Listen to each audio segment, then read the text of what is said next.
Ms. Wells, we need to start the meeting.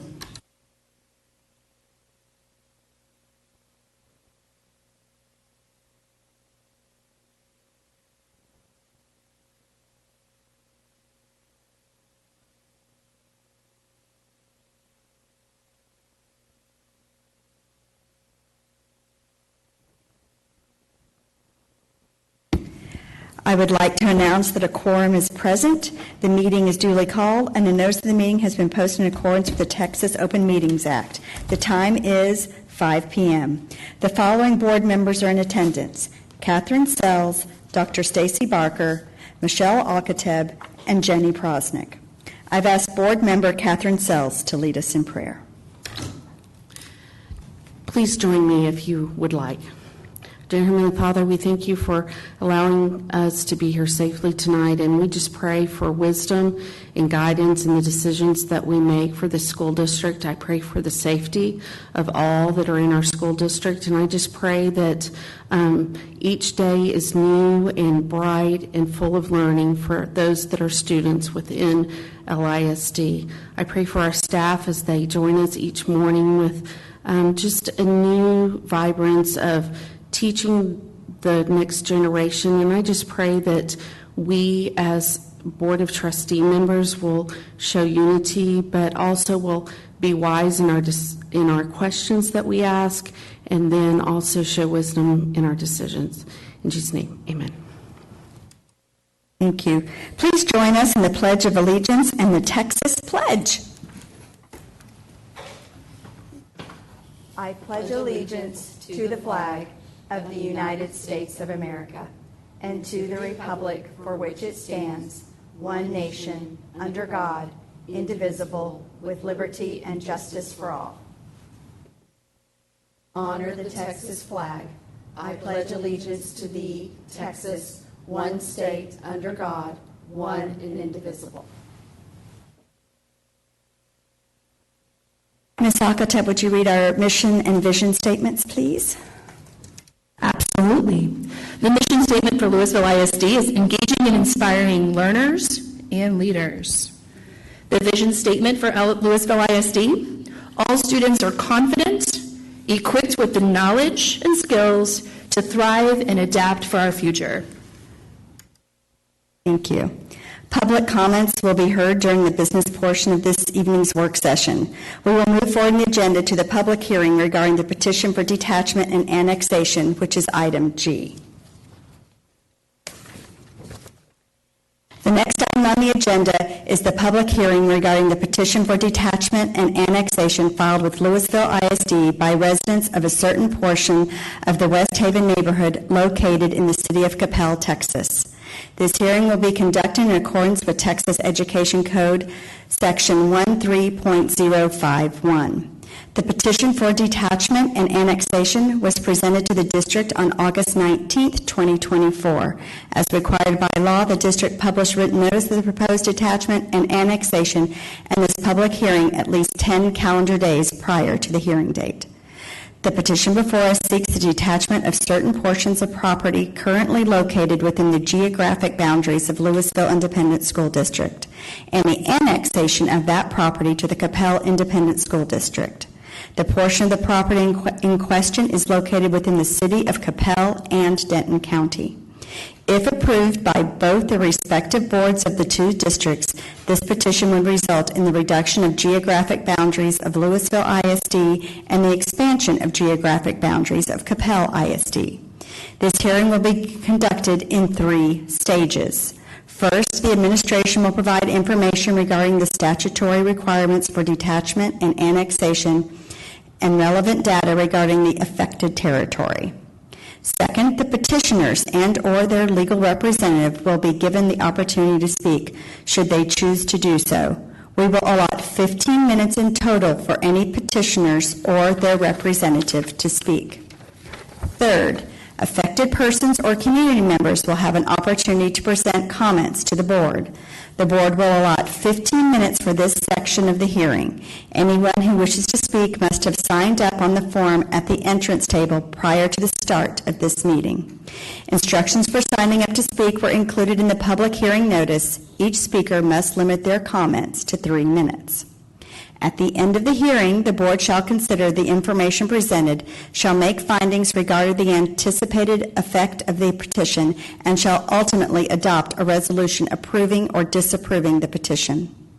Questions from board members should be reserved until after all presentations are made. The administration may now present. Mr. Kaj. Thank you, President Prosnick, board members, Dr. Rapp. I'm going to share with you much of this information, 13.051 from the Education Code, with the 4 points for the petitioners of the detachment and annexations must meet these minimum requirements. We are talking about 686 Bridge Street, Coppell, Texas, 75019. If you look at this map, in the section of red, it's the south part of our district along 121. That area is what we're talking about. That house is located in that neighborhood, which is included in LISD. From our school finder, that red dot there you can see is where that house is located in perspective of the district. That house is education pathway is Rockbrook Elementary School, followed by Durham Middle School, then on to Lewisville High School.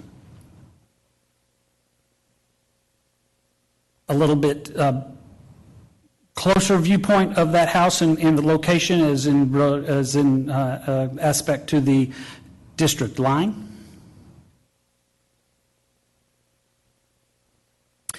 This information is from the Denton Central Appraisal District. This is the map that they have on their site that indicates where the house is located and the actual border between Lewisville ISD and Coppell ISD.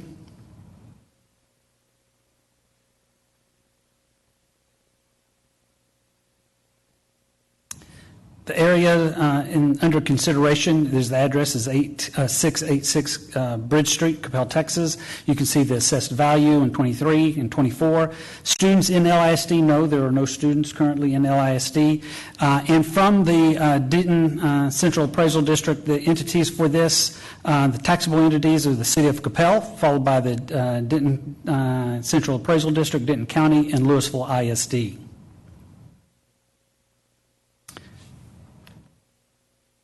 The campus is serving this area, like we mentioned earlier, Rockbrook Elementary with 579 students, Durham Middle School with 644 students, LHS Harmon, which is the 9th grade through 10th grade campus, which is 1,069 students, and then on to Lewisville High School, which is the 11th through 12th grade campus with 1,937 students.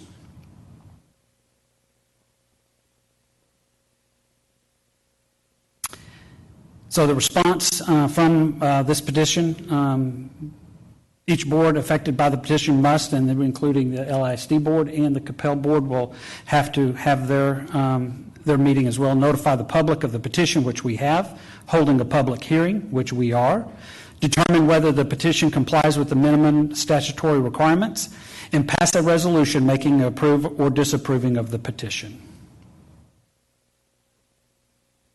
At this time, this is all the district administration will present. Thank you, Mr. Kaj. The petitioners may now present any information or comments on this matter. Before you begin speaking, please state your full name and identify your connection to this matter, whether you are a resident of the affected territory or a representative for the residents. It's the podium right there, amongst all the tables. Hello, my name's, you guys hear me? Great. First, my name's Jonathan Wang. I am the resident at 686 Bridge Street, and I am the petitioner here. So first, I just want to thank you guys for giving me the time to present my case to you guys. I know it's kind of difficult to talk about these matters, but I do appreciate your time and your attention. I want to also thank General Counsel Bay for guiding us through getting me here today, because it's kind of convoluted for us, so we're appreciative of your your guidance. And I want to say that, I greatly admire what you guys all do. You're giving up your time. You could be with your families right now, but you're listening to me talk about this right now. So, I'm grateful. And, I think we all want what's best for children here. And so that's what brings me here today. You're right. I don't have any kids in LISD right now.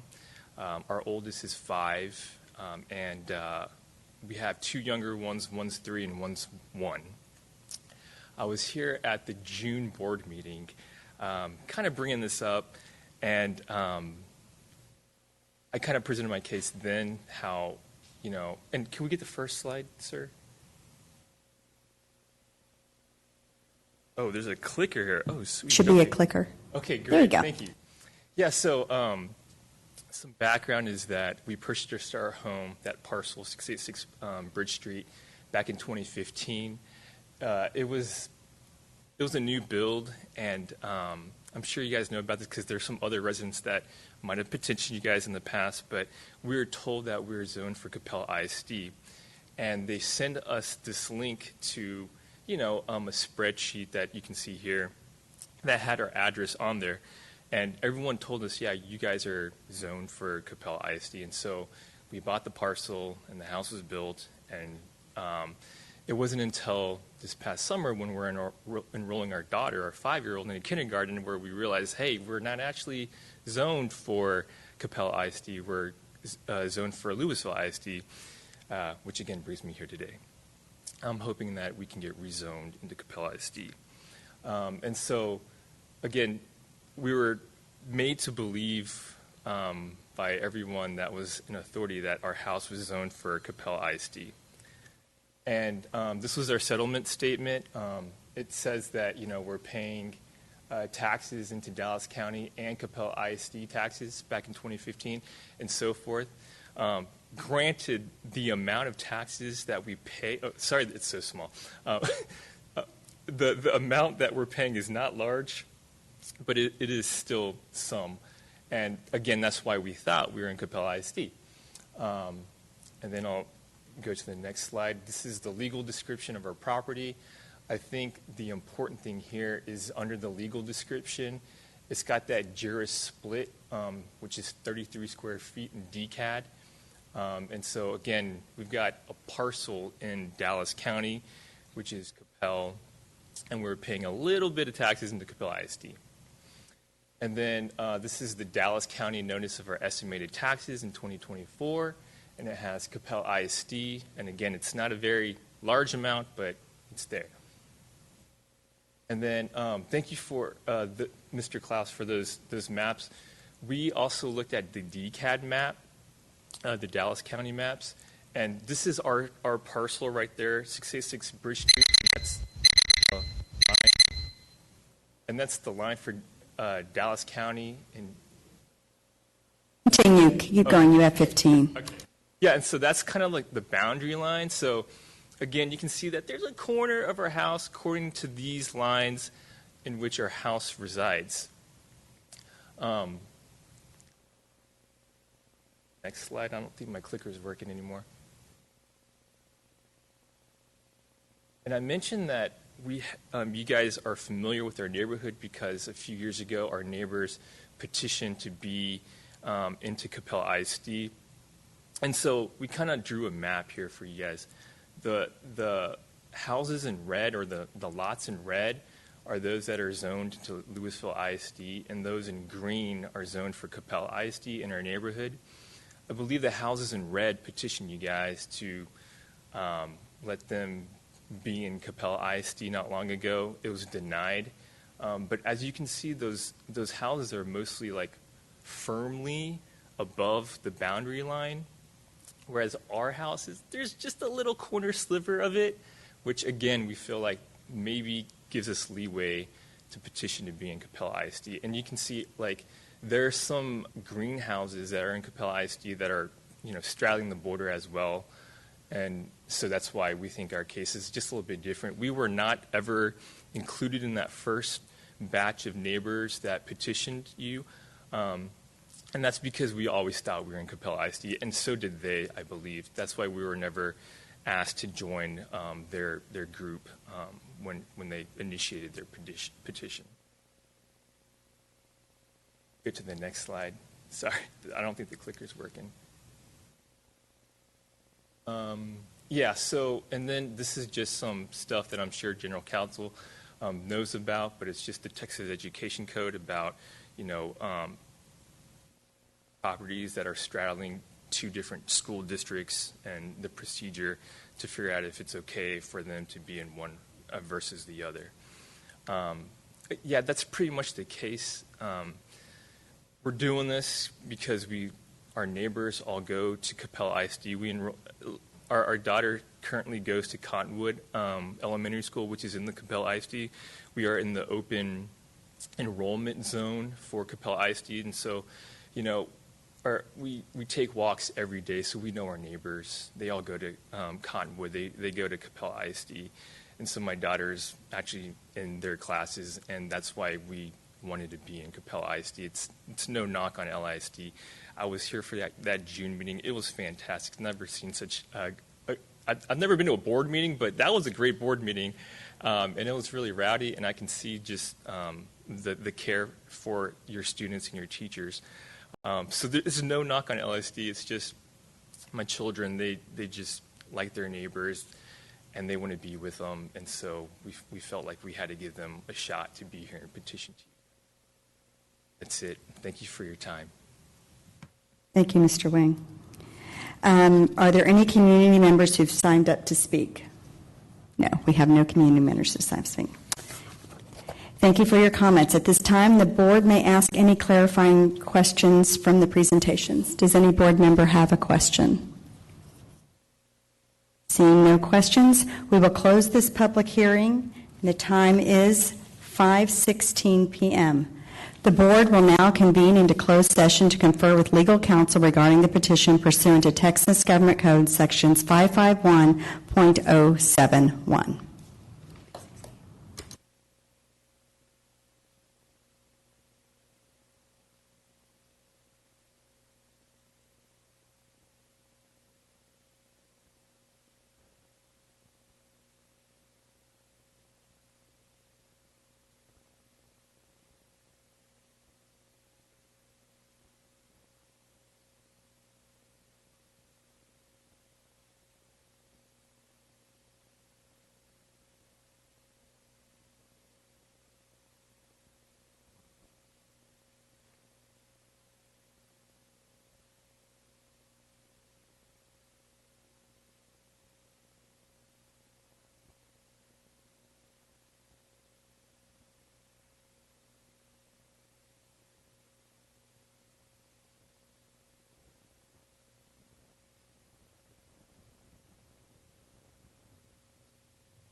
We are back on the record in open session, having returned from closed session.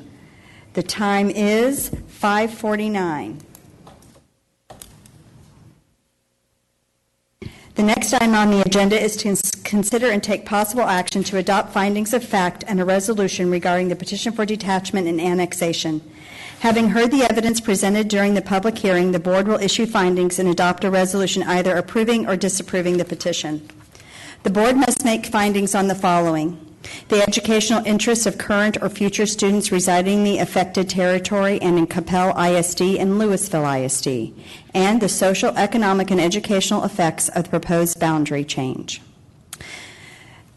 Before we entertain a motion, is there any discussion on this matter? Ms. Sells. Yes. Is it okay if I address Mr. Wang? Is he still in the audience? I believe he's right over there. There he is. Okay. I just want you to know that we are truly sympathetic to your situation. You're not the first family to approach us about this type of situation who has experienced poor planning and communications by builders that design these neighborhoods and subdivisions. Because of the number of neighborhoods and houses that we, Capel, and other DFW districts have in this situation, we allow flexibility in open enrollment, and Capel does the same. But we appreciate that you are utilizing open enrollment in Capel ISD, and that does allow them to get the funding from the basic allotment through attendance at Capel ISD schools. You have been nothing but gracious and kind and truly respectful in this entire situation, and for that, I just want to say thank you. Ms. Alcatab. I would also like to state those sentiments as well, Mr. Wang. Thank you so much for your courteousness, your respectfulness that you've had throughout this entire process. The staff really appreciates all of your efforts, and you're working alongside them to come to this point through the hearing. And so just thank you so much for your respectfulness and your kindness that you've shown. I'm going to reiterate that and say I know that the process is wonky, and it has a lot of whereases and therefores and Education Code .4279 involved. And I appreciate you navigating those waters. It is an unfortunate situation that I will tell you ISDs did not create, but that builders sometimes create in their planning process. And I wish they sometimes were a little more thoughtful. So with that, is there a motion? Ms. Sells. Ms. President, I'll make the motion. I move that the board adopt the resolution disapproving the petition for detachment and annexation, including findings that reflect that the detachment of the property in question would not be in the best interest of LISD. The students residing in the affected territory are the other students of LISD, educationally, socially, or economically. Is there a second? Ms. Alcatab. I'll call for the vote. All those in favor? And that's unanimous, 4-0. This concludes our consideration for the petition for detachment and annexation. The board will now take a short recess to assume our normal work session seating, which we will hope to start in a few minutes. Thank you.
We are back in session. The time is 6 p.m.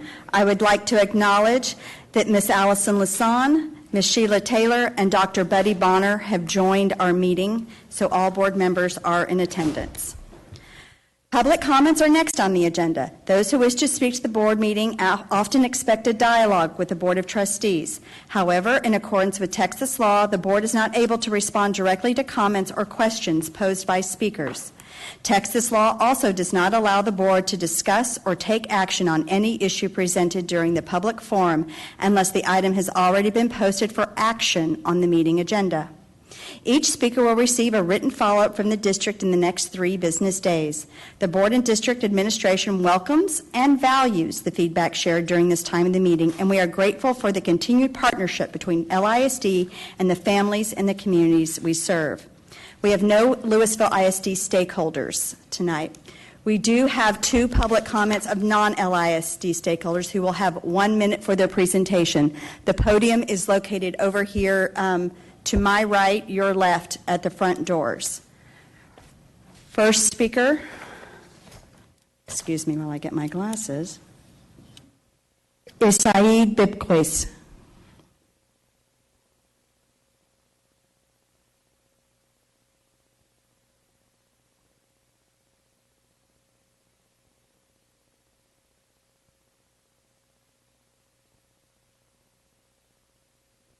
Is the mic hot?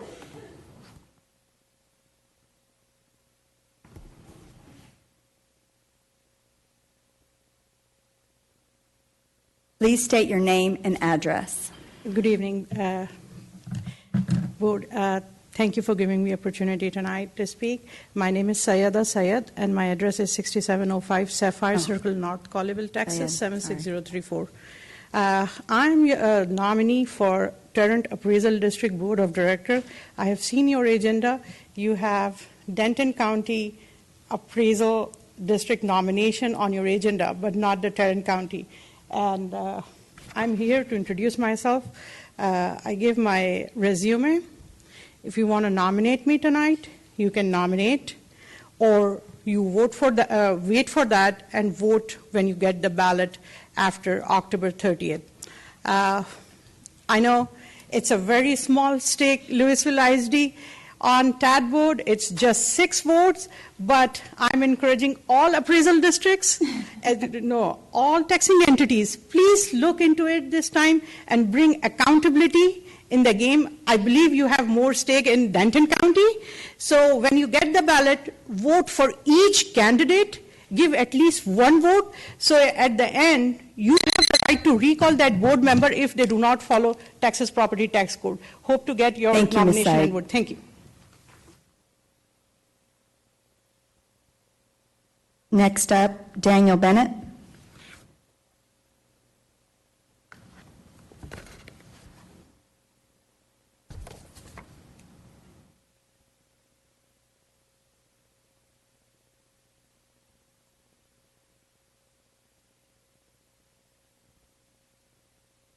And if you'd please state your name and address. Daniel Bennett, 408 Pemberton, that's in the west side of Tarrant County, White Settlement. Thank you. I'm the guy that just put a $5.6 million building on your certified roll that wasn't on there July 25th. So Scott, the CFO, be looking for it. The Commissioner's Court in Tarrant County is, Tarrant County College is, and so is the hospital district. I won't tell you where it is, I only got a minute. I did contact Theresa Scott at Flower Mound wishing to have a meeting with the manager and mayor to go over that issue. She never called me back. They know me over there. I've probably been there about 8 times. This is my first time here.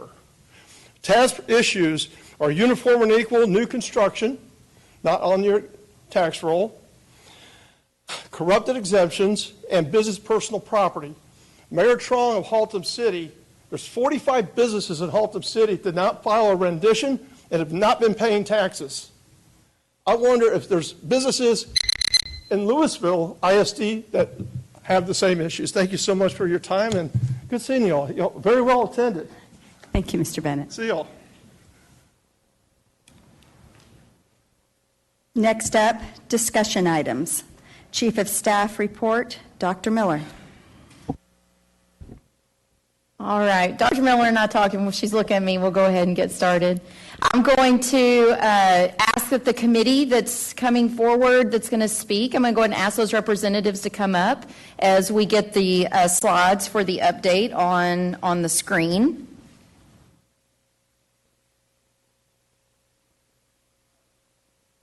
I want to thank, I know multiple committee members are here that are here to hear the presentation, of course, and to support their fellow members in the information that they're going to share this evening. And just as a quick orientation note to you all before I hand it off here in a few minutes, your presentation mouse, you've got the arrow to advance the slides, y'all have got several there, and when it's your turn to speak, you're going to hit the little person button on the square box, okay? All right, so just a couple orientation. Okay. All right, so we definitely this evening are here to present the work of the Community Efficiency Committee and provide an update about their analysis on our buildings.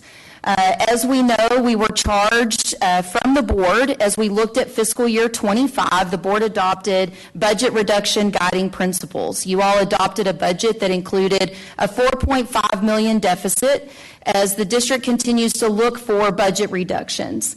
There is not an indication at this time that the legislature is going to address the basic allotment when they reconvene in January for the 89th legislative session.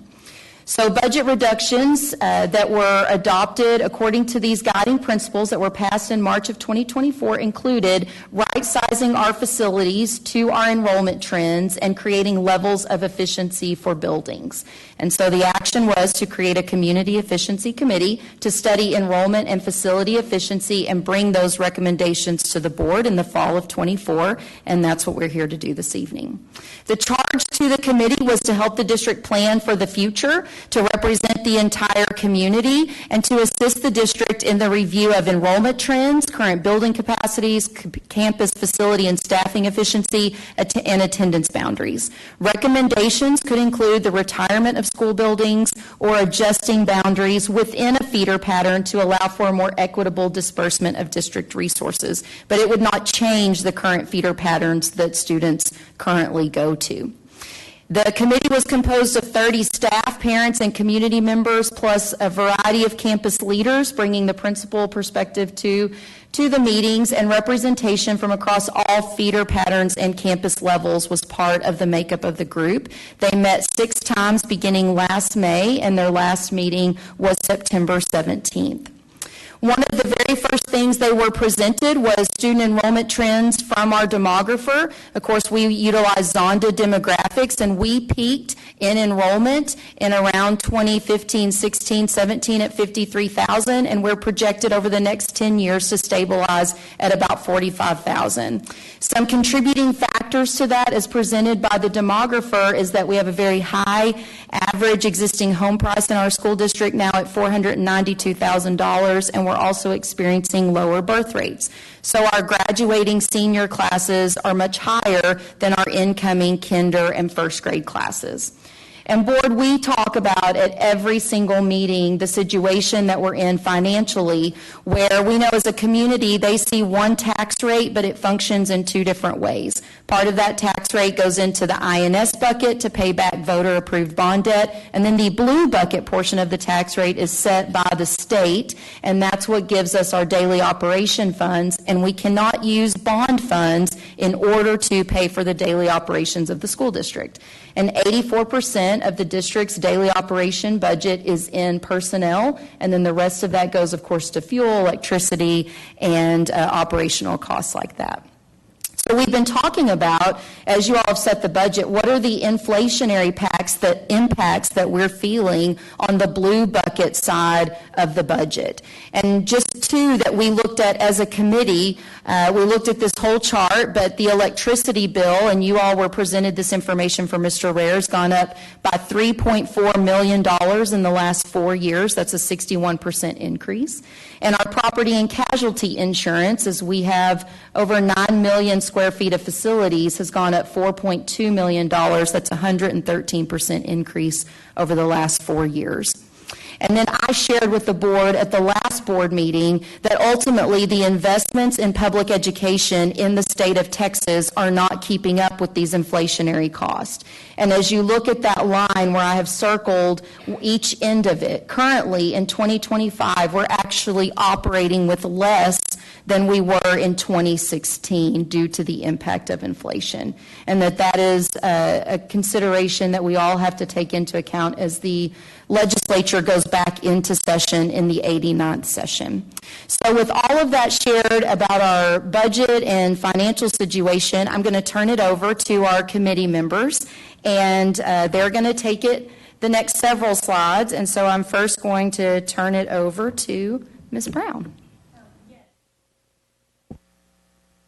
Your little person. Full button, sorry.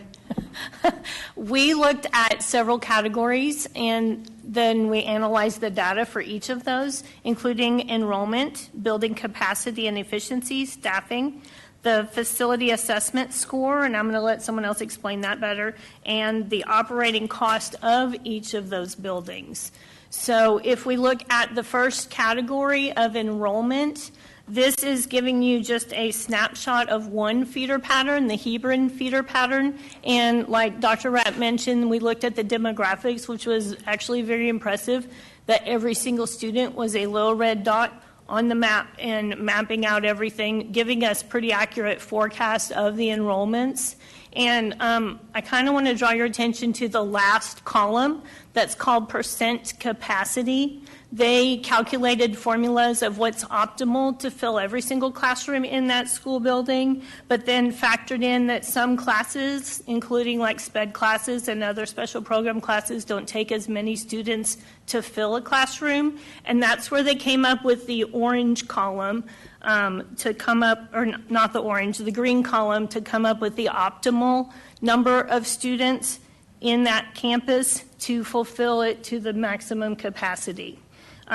Then projecting that out to the yellow column at the end, that was a 5-year projection. The overall takeaways, and I know that that's really tiny. The highlighted lines mean nothing except if it's a middle school, high school, or elementary.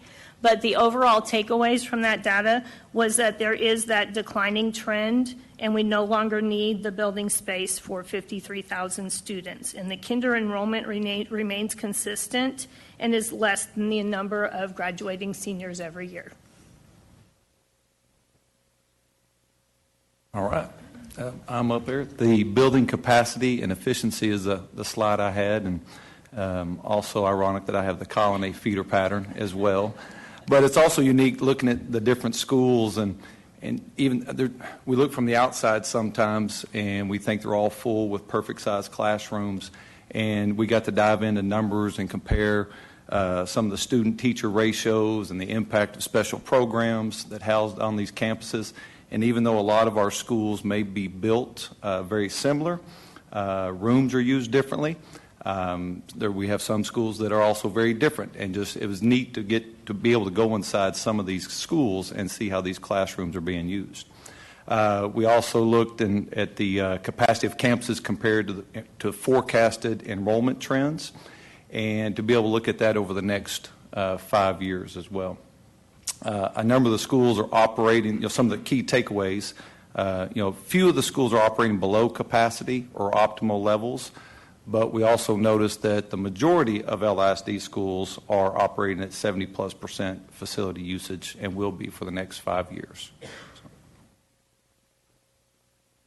The next criteria that we looked at was staffing. And we discussed what are the instructional requirements for each campus, what's the minimum number of staff, what's the minimum things that have to be addressed. And we took into consideration as far as the cost of that is for the purposes of this, is just the minimum salary for each position, like a first-year salary for each position, and the lowest building utility rates, and maintaining what the board has requested as far as service levels. With that in mind, it would take about a little over 550 students at the elementary level, over 850 students at the middle school level, and over 1,000 students at the high school level to break even at the current funding levels, to cover the basic and the basic staffing indirect costs.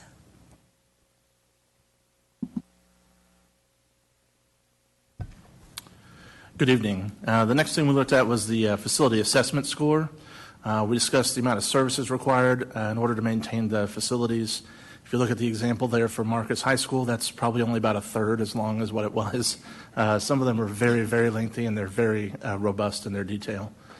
We reviewed these documents by each campus. The committee broke into groups. Everyone did at least half a dozen of them to kind of quantify all of this, the data there, based on the existing building, major building components.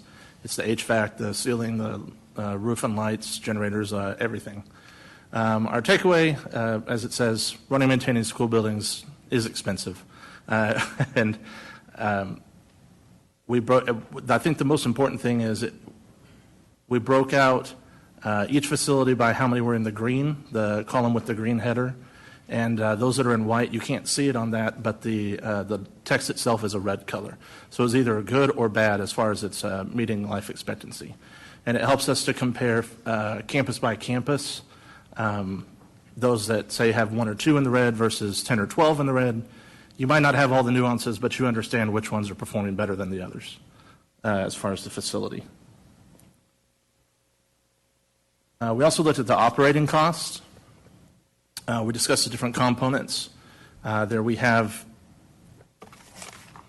the utilities and property insurance costs, which generally correlate with the campus size and somewhat with the enrollment. And then you have the staff costs for administrative staff and support staff. And those, for the analysis, we looked at the median staff costs for all of those, but they are pretty static for each site because every site has to have a principal and an assistant and an office and a security.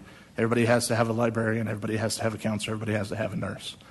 So there's efficiencies of size, of scale, when you have a larger facility and those administrative costs don't go up. What we were able to sum these up, and that's what's in the green column. The students per campus is in the next column, and between the green and the yellow, and then the yellow is simple division, so you can get to the cost, operating cost per student. There's an average, district averages are, what's on the screen is just high schools on the top and middle schools. The averages are about 750 for high school, 900 for middle school. And you can see, again, even if you don't understand the full picture at any given campus, comparing them against one another, if someone on the middle school where the average is 900 is over 1,200 or over 1,500, there's probably something there that needs to be figured out differently. Maybe their enrollment is low or other concerns. There's a big variance if you look at them within each segment and the elementaries as well. So the less students in the building, the more it costs per student to run the building. That's the main takeaway.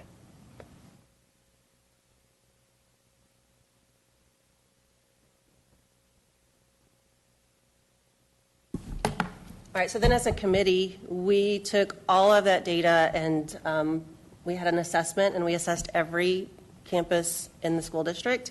And we looked at 4 key indicators for efficiency to create a framework for us to make some considerations from.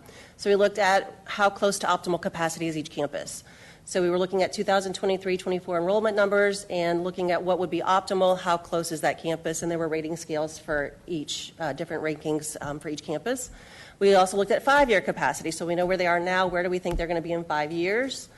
We also considered the ideal staffing efficiency level, and so looking at their current enrollment numbers, how efficient is the staffing for that school size. And then we looked at how close to the district average is the campus on operational costs. So just looking at how much does it cost to run that building in that location, and how efficient is it. Oh, it looks different on the big screen, sorry. Okay, so this is just a snapshot of, looks like from the Hebron feeder pattern. So you can see the 4 key indicators of efficiencies up at the top. Of course, there are other things that we analyzed. We looked at, this was just a snippet of the data we looked at. We looked at a lot of things and then analyzed and ranked every campus on every area. But those 4 key indicators is where we ranked, looking for if they were 4 out of 4, 3 out of 4, et cetera. And so we can look through feeder patterns at where each campus fell with how many key indicators of efficiency they met. You can see, as we said earlier, most campuses were hitting 4 out of 4.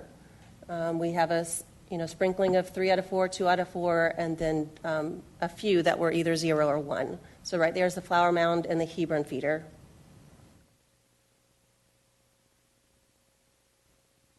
And then here we have Lewisville, Marcus, and the Colony. Again, vast majority of schools are hitting that efficiency mark. We have a few who are 0 out of 4 or 1 out of 4.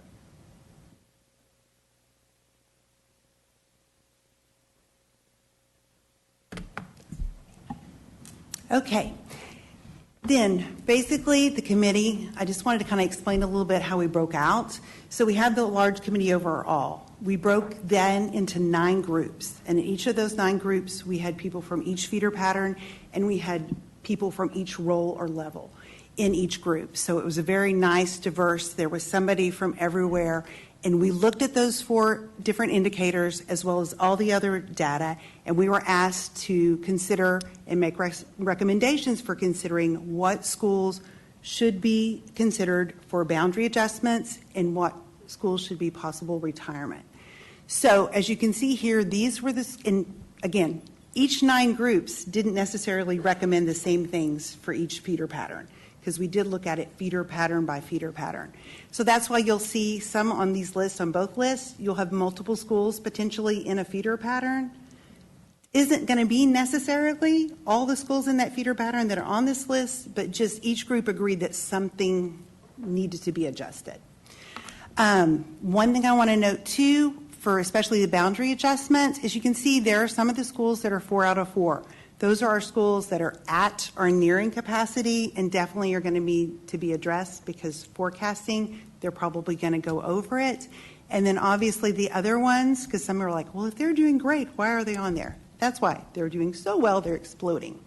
The other ones, of course, are pretty natural. They have a lower number of indicators, and we need to try to get them some more students and balance out the students in that feeder pattern to try to get back to that efficiency level that we talked about. Then here are the schools. Now, again, the committee, these are considerations for school retirement and or boundary adjustments. The committee obviously doesn't feel like we would need to retire this many campuses within the district, because then that would be, we would not have enough campuses for the students. But each group looked, had different considerations they took into account with the data. So this is the list that we feel something needs to change on. And again, you have campuses in the same feeder pattern that are recommended. Obviously, I don't think anyone on the committee wanted multiple schools, especially at the same level, retired, but definitely something needs to be looked at there.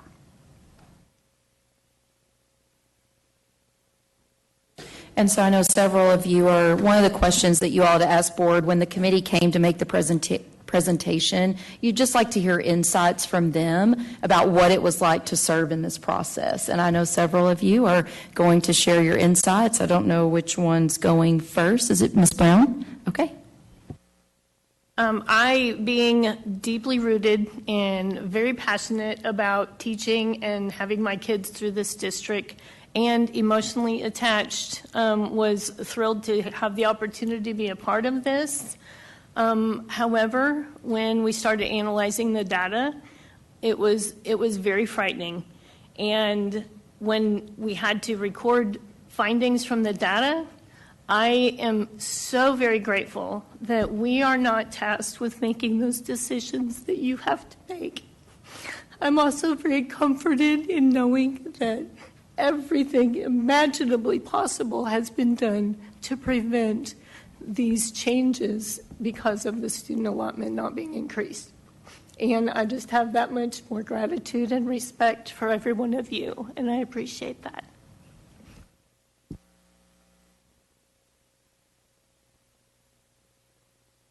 Coach Ryan, you going next, or Andrew? Drew? Okay. Yeah. So I've had the opportunity to be an LISD parent for 9 years. My wife spent her entire education in LISD. My mother-in-law worked for the district for almost her entire career. And these are deeply personal things that we had to meet and discuss. For me, there were a couple of things that I wanted to make sure and highlight about this experience. First, a tremendous effort was made by Dr. Rapp, Dr. Miller, and the rest of the team to set us up to be successful. It was probably the most thoroughly prepared, relevant data that I've seen for a committee like this in my 20-plus years of business experience. The time we spent together, while significant, was very efficient in how it was organized. And these are recommendations that we didn't make lightly. The topic's deeply personal for all of the parents, teachers, and administrators. But what I continued to hear across all the conversations I had was a desire for us to arrive at recommendations that had the best interest of the district as a whole at its core, and to make sure that we were, as much as we were emotionally invested, that we made an effort to look at the data first and try to make logical decisions based on the information we've been presented. I've had at least a few nights of less than restful sleep poring over this over the last couple months, and I know I'm not alone in that process. No, there's still a significant amount of work to be done as further decisions have to be made, but definitely want to say thank you to Dr. Rapp and the rest of the team for at least providing us an opportunity to come and contribute and be a part of the process.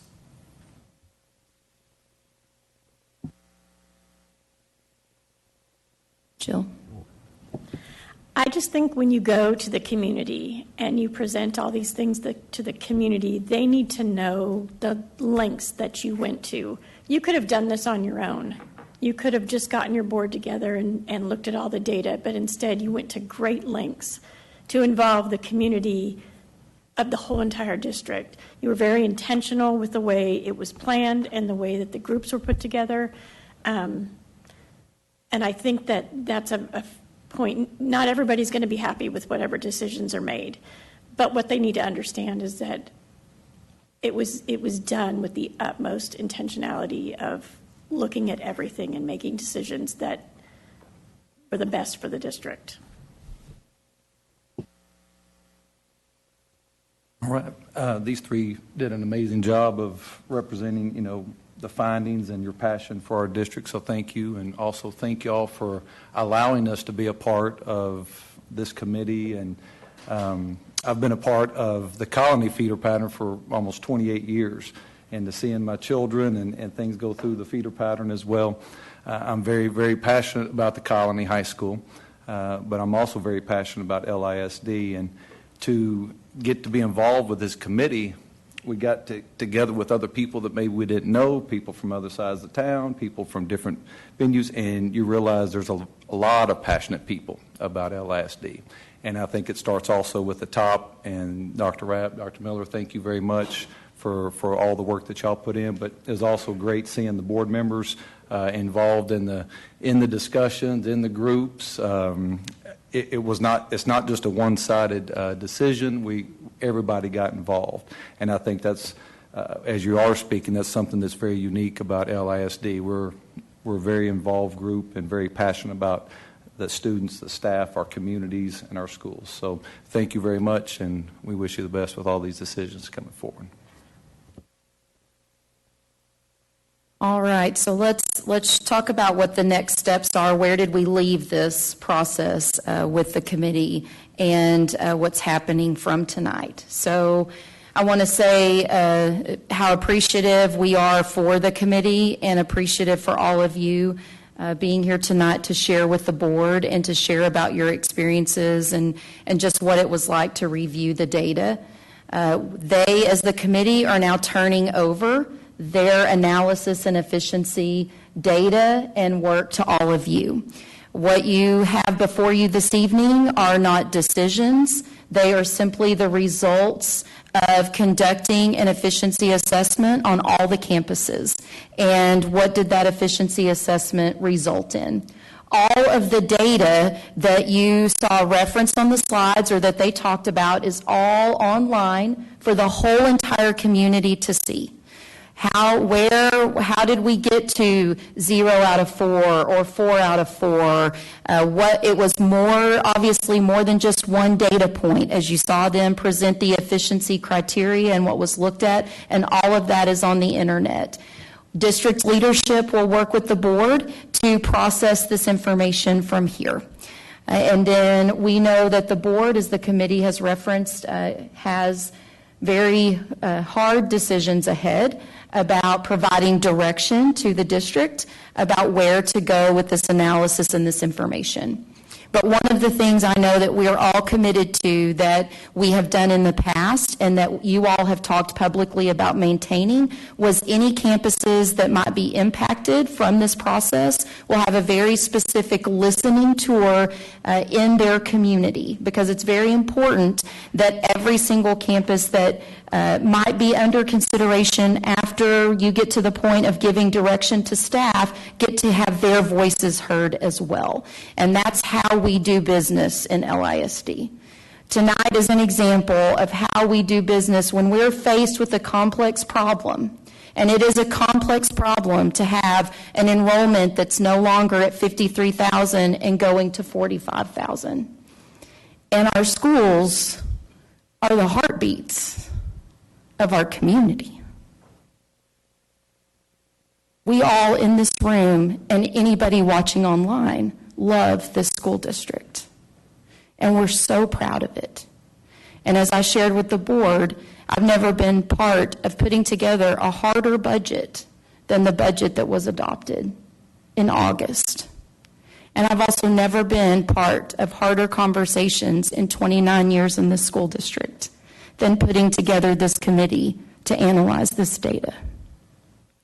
And I thank you for you all analyzing the data and having the courage to be a part of the presentation this evening. No changes will take place until the 25-26 school year, because we have to be sure we can go out and hear from people, and it will take some time to do that. The website with the data is updated and it's all on there. And then tonight, immediately following the conclusion of this presentation, communication will go out to the whole entire district. Schools that are under consideration will have a specific communication to them, and the whole rest of the district will have a specific communication to them. And of course, all of my videos are available as well that have gone out to our families. So the timeline that we're looking at, here we are in October. We're presenting the efficiency analysis to the board members this evening. Then in late October, direction will be given to us as staff by the board about campuses that will be under consideration to move forward with listening tours on.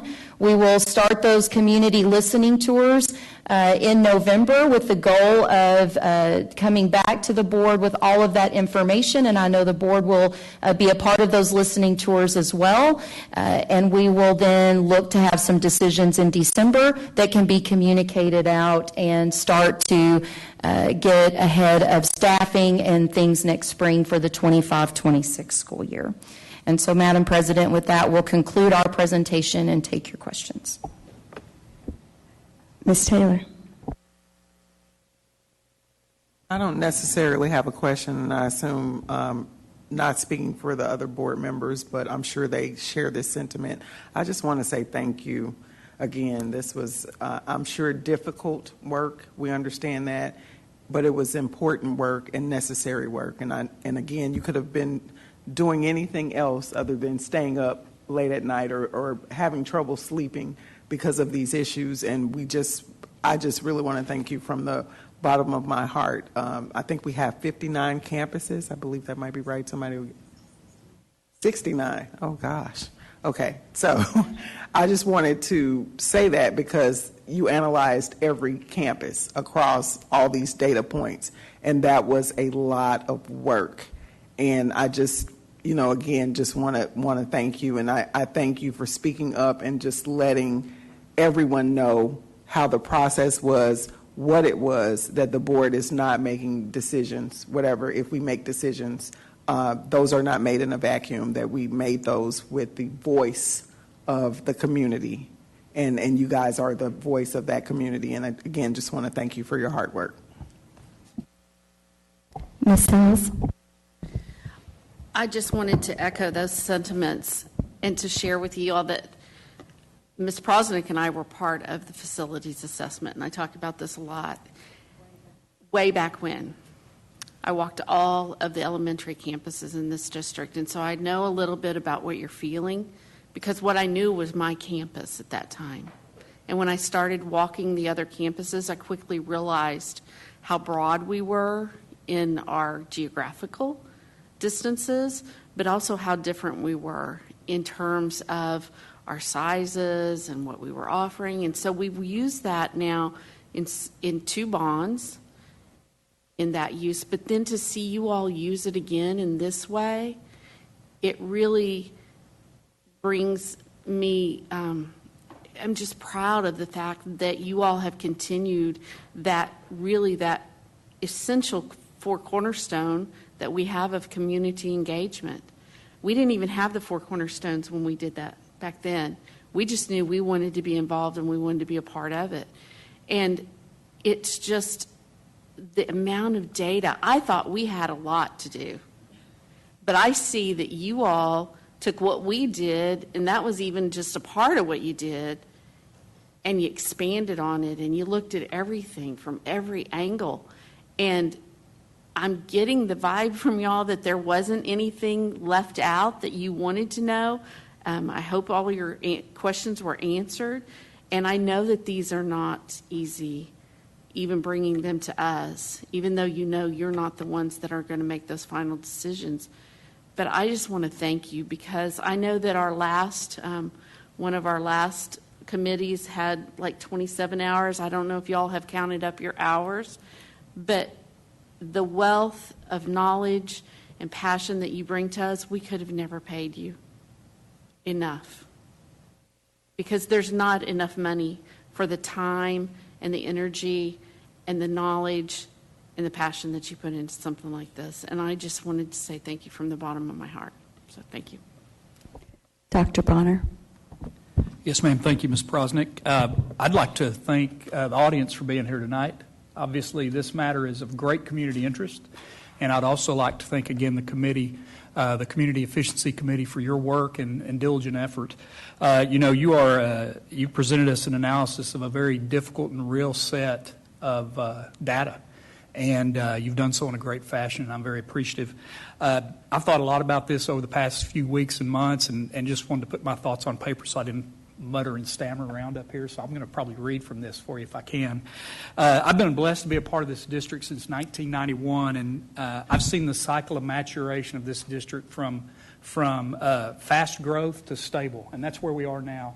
And it's a function of a living and breathing organism, right? Kids come in, kids leave.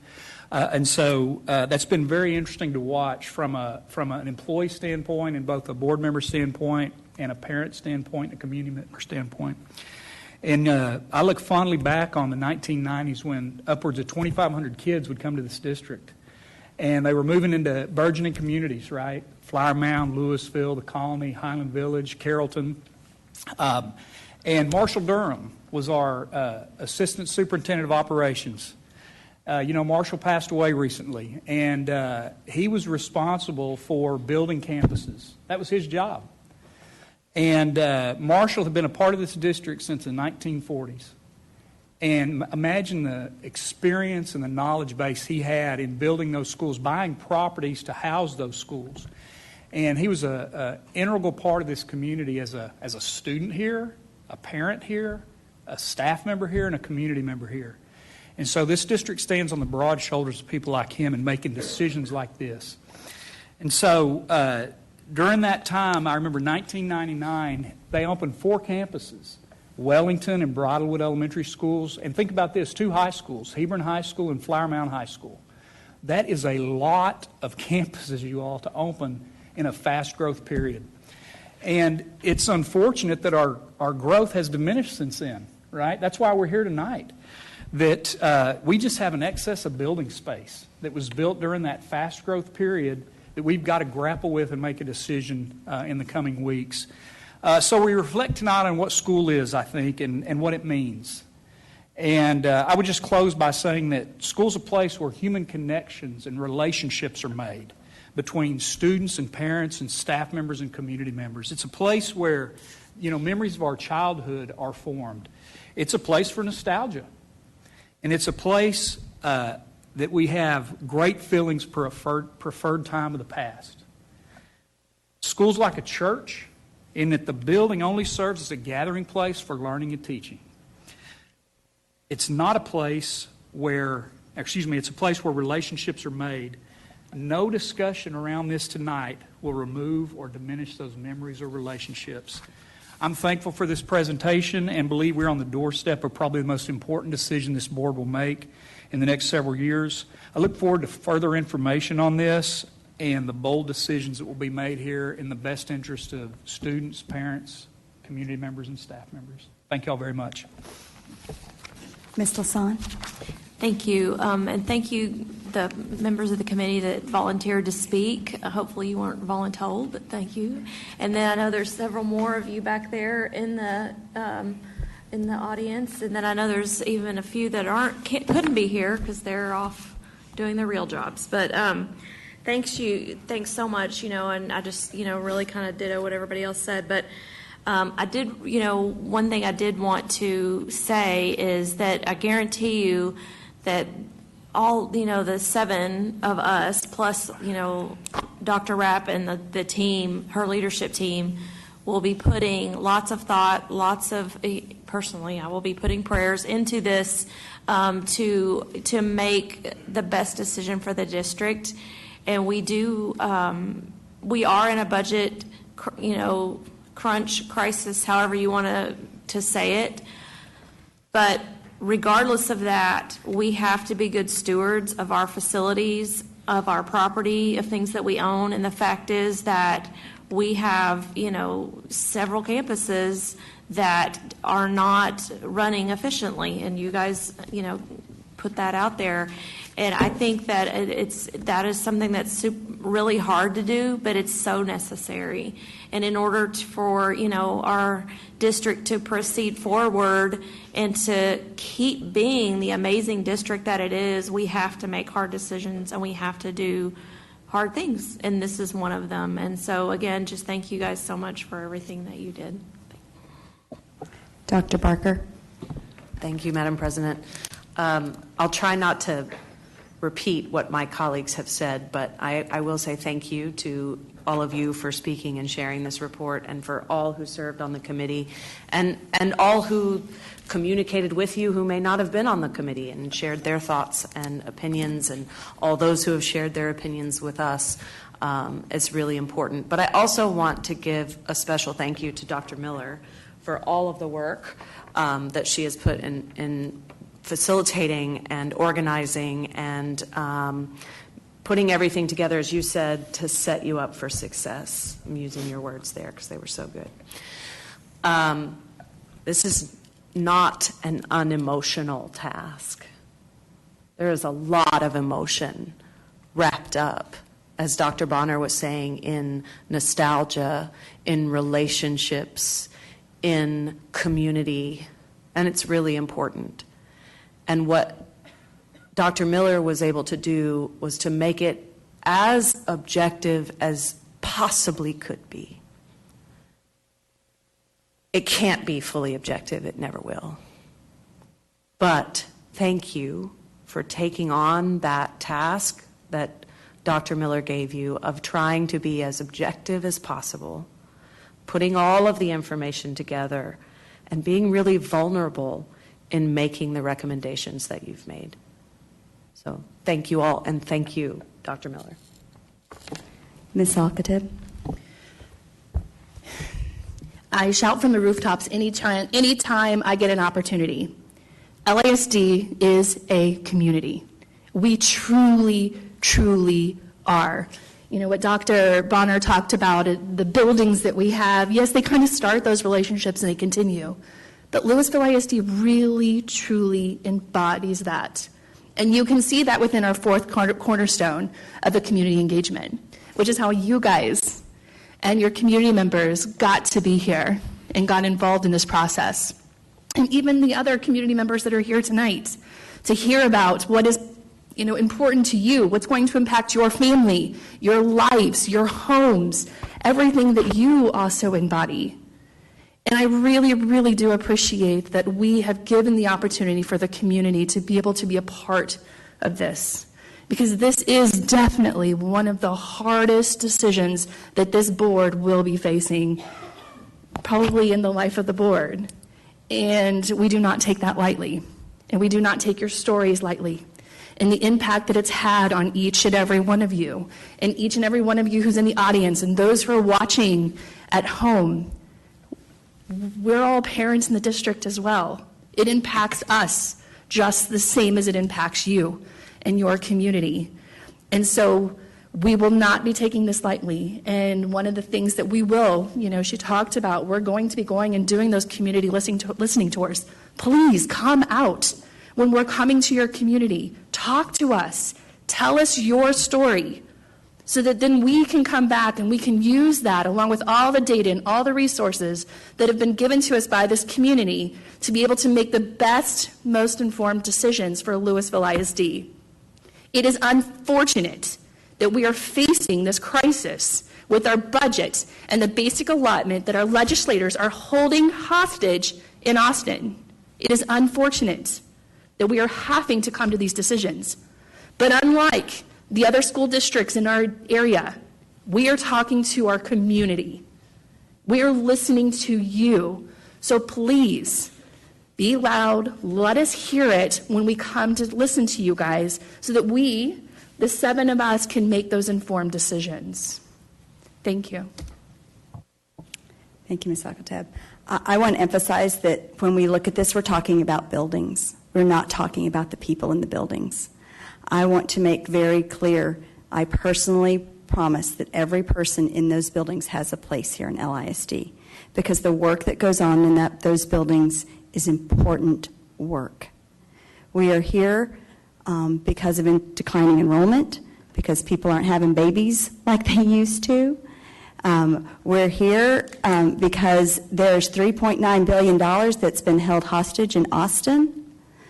That's one of the reasons we had to adopt the budget that we adopted. We used to be able to count on the legislature. And what I've learned in my time here on the board, and especially in the last few years, is that we need to count on ourselves. And that was one of the reasons of forming this committee all the way back in May. And I know that when you started this process 5 months ago, you probably had no idea how much data you were going to be looking at. You probably had no idea how large the district was. You probably had no idea that we had a school called Memorial in the district. Those are all part of our 127 square miles. And they are all part of what makes LISD so special. And the one thing that I want to say, all 4 cornerstones are being taken into account here, not just the community engagement, because it's about student learning first. It's about providing a good student learning environment. It's about being able to provide every student with the same kind of opportunities. We're not able to do that at all of our elementary campuses right now. It is about being good stewards of taxpayer dollars. And it is about engaging our community in the process of making those other decisions around those other 3. And the one thing that I can promise you is that we're going to ask for some patience and some trust as we move through this process, and that we as a board and as a district are going to be as transparent as possible.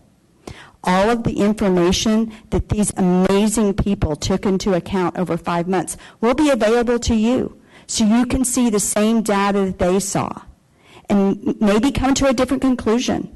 And to Ms. Alkateb's point, then come to that listening tour if we're coming to your campus. We want to hear from you. We want you to feel like you were a part of this process. I was able to go to 2 or 3 of the meetings. I did not participate in the discussion. I listened. And the one thing that I heard over and over again was that everybody felt that they'd been heard. And that is what I want our community to feel as well, that you've been heard. We will walk through this process. It will be hard,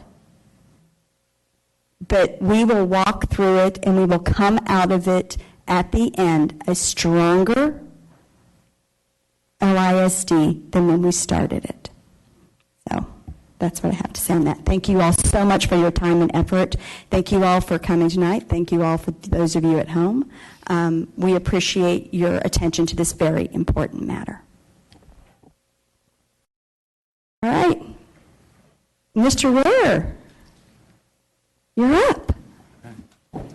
Thank you. Mr. Fight will be coming up to present this next item.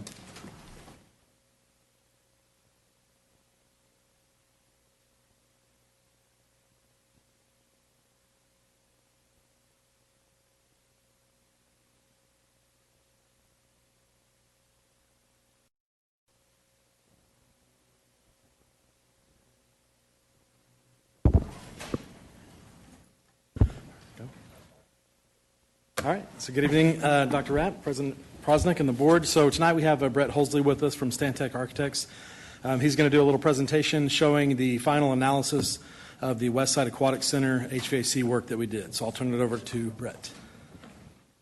All right, thank you, Randy. I appreciate you getting my last name right. That's a rarity in this day and age. This is a real short presentation. I'll go over kind of what we had before, what we expected we would get, and then show you guys what we got. I did want to include some photos that I took right after most of the work was completed. You can start to see the kids are already using the benches that we put in for the evacuators. So as kids will do, they will make use of what they have in front of them. So as I said before, we'll look at what we studied the existing facility as in terms of the computational fluid dynamic analysis, and then review kind of the proposed alterations that we had, and then review the actual data based on the test and balance that was done after all the work was completed. So this is the as-built situation. So images here you see, so on the top is how the facility was working previously. They should look familiar to you. They were in the previous presentations done a year and some change ago. And then on the bottom, the anticipated analysis. And so what I want to draw your attention to is just the arrows that you see, right? So the arrows, they're representing kind of these large movements of the air mass inside of the facility. And so in the existing, as the original building, you start to see these big swirling movements of air that kind of force the air back up into the seating areas and circulate it around the pool area, it makes it really difficult to get that heavily chlorinated air, the chloramines, off of the water and out of the building. And on the bottom, with the addition of the outside air makeup unit that was put in on the exterior of the building towards the corner, and then the evacuator system, which is really sort of the key to all of this, starting to create that airflow movement where all that air, instead of getting recirculated in the space, is getting pulled across the pool water. It's pulling that heavily, the chloramined air that's floating within the first 2 feet or so above the pool water, and getting that out of the building, so that it's getting replaced by fresh air. So just as an axon to see that kind of in the space, it's that same section. So you're seeing how that seating area works with pulling the air across the pool and into that evacuator system along that entire wall towards the backside of the building. So this is an example of that same graph. There's no nice arrows to make it easy to understand. But on the top, you have what we expected to happen, and then on the bottom, you have what actually happened. So what I do want to point out here is that what you actually see is what we got out there is a lot more uniformity across the surface of the pool, which is good. So I think the as installed condition is actually probably a little bit better by some metrics than what we anticipated, which turned out great. And I think once the system got booted up, you could go out there and you could tell immediately. This is a little just graph kind of showing, again, what we assumed up at the top, and then what we actually got at the bottom, very consistent with what the expectations were, just even had a little bit more good draw across the pool into the evacuator system. And that's what I have for you today. It is that short of of the presentation. Ms. Hassan? Sorry, I put down my cupcake.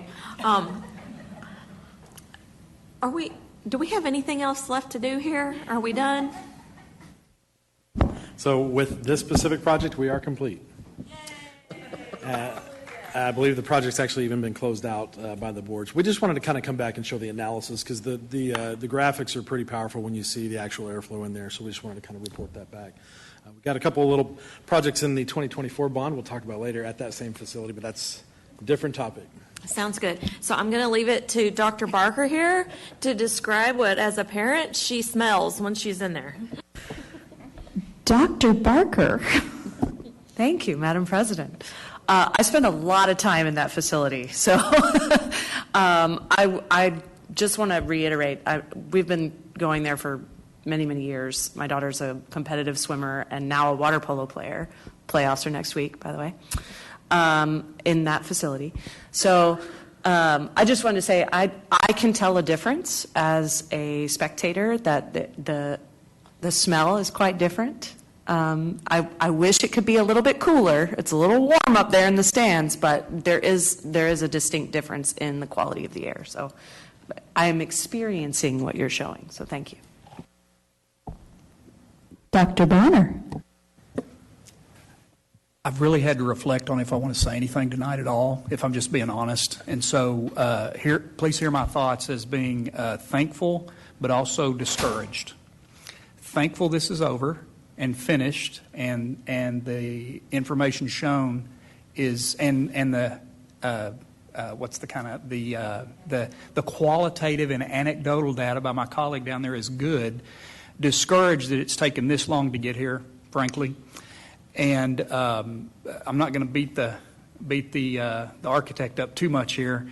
It's just it's been one thing after another, frankly, and I guess I'll end on a high note by saying that I'm glad that an effective solution was finally struck, despite taking 2 bites of the apple to get there. So thank you. I'll share Dr. Bonner's just frustration that it took this long for us to figure out how to make it better. I do have a question in regards to the upcoming life cycle replacement at the Aquatic Center on the east side. And what we've done on the west side, is that something that we're anticipating doing on the east side, et cetera? And was that budgeted, factored in? Yes, ma'am. So we are going to put an evacuator system in at the east side Aquatic Center. Yay! That's it. Are there any other questions? Congratulations. You got out of here unscathed. Thanks for coming, Brett. Next up, the superintendent report. Dr. Rapp. Thank you, Madam President. Okay, the first item that I have before you is a proposed resolution regarding support of the accountability lawsuit. So the A2F accountability system is a statewide rating system that's established by the Texas legislature but implemented by the Texas Education Agency. The TEA was made aware of statutory violations connected to the accountability system in 2023, which at that time resulted in an injunction in ratings not being issued. The TEA has continued to make numerous changes to the accountability system over time, and we have updated you all on those changes and how they impact us and forecasted those things thanks to the work of Dr. Fitzhugh to keep everyone informed. The TEA did not provide the notice required by the Texas Education Code for the 23-24 school year until May of 2024. So as a result of that, several Texas school districts have filed a petition in state district court requesting that the TEA be ordered to seek a neutral third-party evaluation of the validity and reliability of the new STAR prior to issuing ratings through the A2F accountability system. In fact, we know that these A2F ratings often cause our community to make decisions about our schools, and there's a lot at stake for school districts. And so violations of existing statutes must be addressed through using the judicial system. However, due to financial considerations as a district, we are not electing to join the litigation. So I have before you this evening a resolution that you all can discuss. We're happy to take questions about as well, showing support for this litigation, but not joining the litigation. And if so desired, we could bring that for action before you on October 21st. Are there any questions or comments regarding the first resolution? All right, looks like you got to go. Okay, then resolution number 2 is before you as well for consideration. This is specifically related to the TSDS transition with upgrading to the new Ed5 data standards. We have been working actively as a participant over the last school year to be part of the parallel process in providing feedback to the agency about things we were experiencing with the upgrade. We have sent several letters to the commissioner expressing our concerns, which ultimately have generated, I would say, less dismissive interactions with the commissioner and the agency about what school districts are experiencing. Ultimately, however, we are very concerned that there is not enough time or bandwidth, both on behalf of the agency, vendors, and/or school districts, to have an error-free submission. Our first PEEM submission, which has to happen in December, we get to resubmit for any errors that might occur by January 16th, but we do not foresee that it will be possible with what we know today that every district, including ours, could have an error-free submission. And the sad truth, if you will, is that not all of those errors are the fault of districts. I stand before you continuing to update you that at the end of the day, there are some of these errors that are the fault of rule making and the errors on the part of TEA side of the equation. And then there's how does that interact with the vendor side of the equation. And so because of this fact, and we cannot control how fast TEA also resolves the errors that are known to them, I have before you a resolution regarding our concerns around the upgrade to the system, and that there should be possibly extensions to the deadlines that districts are being given in order to ensure that we have error-free data and it doesn't negatively impact our funding or our accountability. Are there any questions or comments? I will just say that I appreciate, Dr. Rapp, that you have been a leader among superintendents on this in alerting some superintendents of the amazing work that Dr. Fitzhugh and Kathy Bray do for us in discovering some of the challenges with their system. And I just want to commend you for being a leader among the superintendents in alerting them of some of the challenges that local ISDs are facing. So, thank you. So with that, we're to the 89th legislative session. Yes, and I know later in the agenda you all are going to discuss reaffirming your legislative priorities. So my update tonight's very brief. We know that the House Public Ed and the Senate Ed committees are meeting. They've heard interim reports. We've talked about some of those in previous meetings. The biggest thing I would put on everybody's radar tonight is that bill filing, pre-bill filing, begins in a little less than over a month. So that will give us, I think, a very interesting indication of what could be coming forward in the 89th legislative session. So we'll keep you all posted as we look to see what bills are filed right out of the gate. So that's really my only update for this evening. Thank you. Any comments? All right. Dr. Miller, academic calendar. All right, here just to provide an update from where we were last month. Remember, actually last year when we did the academic calendar, we heard a theme when we went out on to get input from different groups that they said, had some questions about minutes and about the length of the school day and the start times. And so we had a focus group that we met from September to in October to look at those different things and to have a conversation. So we did have a student panel that came and talked about those things. These were juniors, so they cared about their senior year and were a great voice. Of course, always students have the best perspective for us. And then we had this same kind of discussion in 2017-18 and had a survey. And so we looked back at that to see what the trends were from there before we moved forward, then looked at other things. We had staff, students, parents and community on there. We talked about transportation and the impact of that, breakfast and allowing time for breakfast to be served, those kind of things. And then, of course, different programs that we have that could be impacted by these things. And then we looked at the historical context of Lewisville ISD and what does that look like over the years. And then we looked at other district data. So this is, it's a little chopped off, but this is different districts and their start times, end times, and their length of the school day. As you can tell from here, we have, with the exception of one, we have the shortest instructional school day, so that we go 435 minutes a day with students. And of course, remember, this all goes into the calendar of how we're trying to hit not days, but the magical 75.6.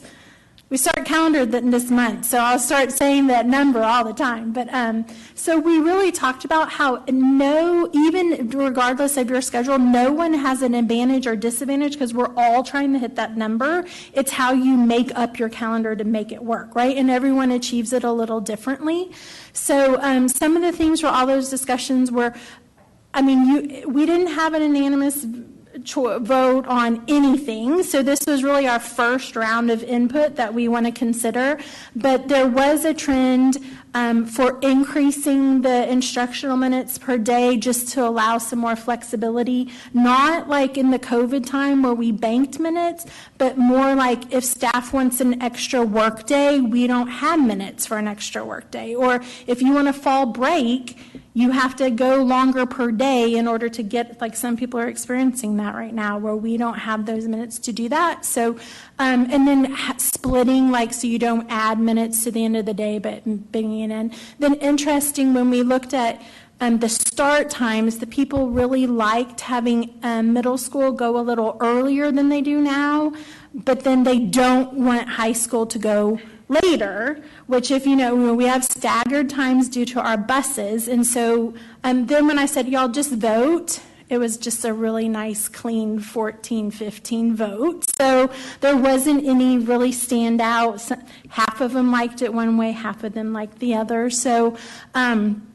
then we also asked about professional work hours for staff. Some districts have this defined, other districts do not. And so we talked to them about that, and they all were very comfortable with what we have right now in our staff handbook, which kind of defines you're working 8.5-hour days, and you have a lunch break in there, and that they all thought that was very reasonable. So we got great feedback on that to continue that. So our next step, this was our first round of input, because you can tell it was pretty neutral down the pack. So we're going to be talking with principals, with District Advisory Council, and then we have our two groups of staff and parents that we want to talk to and get some feedback on. And then calendar committee will be meeting as well, and so they'll take all that. And we're looking at building a couple different calendar options so people can see the impact of the different minutes and how that would impact our calendar. And so we'll bring an update in November, and then again, the survey will go out in December, and then how that looks on our calendar will come in January. So that's the update, if y'all have any questions. Dr. Barker? I just want to say, after, hearing from the previous committee and looking at all of the work that you do with these various committees, I am so blessed, and we are so blessed, that we can have full faith that you have done all of the diligence that needs to be done to make the best decision. So I just want to reiterate that I feel very privileged to have you leading these kinds of committees, and have full faith in the work that you're doing. Thank you. Dr. Bonner, it's your favorite topic. It is my favorite topic. Thank you for a thankless task. I'll say that right off. And I noted you winced a little bit when you said this was the first iteration, that there will be further follow-up in the coming months. I must have missed something, Shauna, because I know we talked about this last month or so. I didn't catch the part about minutes per day. So, quick question. Go ahead. You were going to say something. Of why we're having that conversation. Yeah. So did I miss that, or was that added? Just help me with my memory. No. So in the September, when I talked about the calendar committee, we added this was a new thing we're going to do before we started the calendar committee. So, I mean, there's a lot to look at. Yeah, so there is. Okay. I know, well, let me ask the question. Adding minutes to the day, would that result in a reduction of days in the year for students? See, that's where my problem's going to be, if I'm just being honest. I read an article recently about charter school. I'm not going to do their marketing for them, but they found that increased academic progress with low-income at-risk kids is driven by increased time on task. Go figure. They didn't mean extending the school day in isolation. They meant extending the school day and extending the days attended. Now, in public school, traditional public school, I should say, we have a limited number of days to do that because of our teacher contract period, et cetera, and the way we pay and this, that, and the other. But it has been in my opinion, it has been a damaging move across the state in getting these 75,600 minutes every year, extending the school day out and reducing the number of days that kids are in class. So now that you know where I stand on it, I don't have any questions. But I just wanted to share that because it is concerning, and it's a trend over the last 6-7 years since that's been in place that it needs to stop, frankly. I think kiddos are going 171, something like that, 172. That's not enough time in class. So anyway, I'll stop. Thank you. Thank you very much, Dr. Miller. Next up, the Technology and Construction Report, Mr. Colbeck and Mr. Fight. Double time tonight.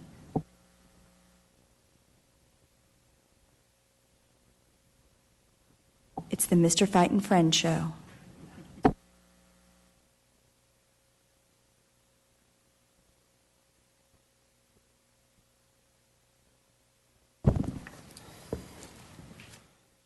Hey, well, thank you again. Friends, that's right. So we have lots of bonds to talk about tonight. Rather than have one really long bond presentation on all three of our bonds, we split it up into three. So the very first one, we're going to talk about the 2017 bond. Just a quick update here. I'm going to go really quick through these first slides. You've seen them many, many times. I just put them in here for consistency. So again, that first slide where we talk about the difference between substantial completion, final completion, and all the typical project costs that go into a project. So you've got your construction costs and then all your soft costs. These slides look very familiar to you. I've shown them for years now, actually. And the goal was to have all of them blue. So year one, they're all blue. They're all closed out. Year two, same thing. Year three, year four, and we're down to our final two projects. And so we'll talk about those a little bit tonight. The Colony High School multi-purpose facility, it's a complex project. So if you remember, the press box replacement was substantially complete last summer. I'll show some pictures now of the actual multi-purpose facility. And then if you remember, the board also approved a change order to add a concession building, home site concession stand. So that's why I don't have this listed as substantially complete, because that's the one little piece still out there. And you'll see some pictures of that in a minute. And then, of course, our Tech East addition and renovation is going very well. We're very excited about that project. Certainly, it is last but not least, certainly. So a couple of quick pictures. The Colony High School multipurpose. This is the main gymnasium space. Obviously, a lot of you have already been in that space now. This facility is open. We've had lots of activity in there, as referenced here in this picture. So one is the empty gymnasium, and one is a gymnasium full of people having a good time. Here's a picture of that home-side concession building. It's going to be a great building. We're excited. A couple more months, and hopefully we'll be really done with all the work out there. There's one more piece also on the baseball field, which is that press box that has been on order for months and should be here in November. So, another view of if you're inside of the stadium, you're kind of looking back towards that concession building. So you can see the shell of the building is there, ready to go. We're just waiting on some doors and equipment on the inside of the building, things like that. That concrete, actually, the rebar there in the front of the picture, that's actually poured now, so since this picture was put in this presentation. At Tech East, so this is a picture of the room where the dental lab now sits. So this is just kind of a before picture of what that space was. And here's some great pictures after. So again, this is just a fantastic space. This space is ready. It's complete. They have all these stations with this actual head that the students can do dental work on, and it's a very exciting space. I really encourage everybody to go out there and take a look at it. Another view there, kind of hard to see the, see if I can get the pointer there, the little head unit there, but they all slide up underneath the counter there. But lots of stations for lots of students to learn about dental hygiene. And then the other portion of this is the second portion of this project, is to complete the new auto lab. And so this is going to be the storm shelter of the building. You can see we've got steel going up. We actually have walls going up. Foundation's already been poured. So we're making great progress there. Once this portion of the building is done, phase 3 is to turn the old auto lab into the welding lab. And so that will really occur once this space is finished around spring break next year. Just another view of some of the CMU block going up, going vertical. And real quick on the 2017 safety and security, we try to include everybody's pieces in here. All this is complete. So we had $28.8 million in safety and security projects from 2017. As mentioned earlier, sorry, I thought you were going to take these. All those projects are complete. Just a quick look at what those projects were. Brian.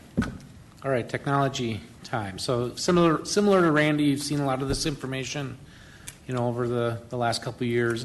Reminder, the main categories for the 2017 bond were really around the staff and student device access, as well as network and infrastructure. As far as projects that are complete, you see a lot of blue up there. I'm not going to go over all of them, but the one that is not fully complete is the shared device standard. If you recall, we were doing that in phases. So we're working into, I think we're probably at the tail end of phase 2. We were planning on doing 3 phases on that, and we were really looking at measuring use before we didn't want to overbuy, if you recall. So there's still potentially some wrap up for that project and some unencumbered funds. In the network and infrastructure side, again, a lot of blue. The one thing that's in green would be the student transportation video solution, which we brought to the board a couple months back. That has, since we put this presentation together, that requisition has been put on, so that balance obviously would be a little bit lower if you actually look at it. So remaining funds where you have some additional spend would be in that transportation video solution, the shared device standard, that 3rd phase, and then also our project management for our ERP project. We have most of that encumbered, but it was only encumbered through the end of the year. There's remaining funds that are not encumbered that'll go into 2025 as we're doing the implementation side. And then the other part of that is other. So you can see there, that number matches essentially end of the month for August. So the balance with those funds are obviously going to be less than $6.4 million, but there is some unencumbered technology funds from 2017. With that, I think what we want to do is break this up and allow you all to ask some questions, and then we'll move on to the 2023 bond. Are there any questions? Ms. Sells? When will we have the final? When do you estimate? I would think we should have that probably early 25 on the technology remaining balance. On the technology. Yep. Okay. Thank you. And I guess the other part is we just put in there's other, things have come up on the cybersecurity side, things where we're like, man, we really have a need, so that I guess I don't want to rule that out, that something could come up yet, but as far as what's on that list, when I'd see it, those projects closed out, I think it'd be early 2025. And if you were asking about funds, and so we had a few projects that were fairly recently closed out. We're working on getting all those final invoices paid. But for the most part, we got our last two projects. So like the Tech East project probably won't be closed out by the board until fall of 2025, because as I mentioned, auto shop has to get done around spring break. And that welding lab renovation, our goal is to have that ready for the start of school of 25-26 school year. And so then obviously the reconciliation begins on final payments and all that. So it'll come. The good news is there are savings from the 2017 bond, and you guys get a monthly report, a financial summary, and it lists, and you'll see on there, it'll say uncommitted line, and those are actual savings. So we've been doing our best to try and get projects closed out and get all the money kind of transferred in that one line, so it's very clear how much is still there. So, Right. I think we can move on. Okay.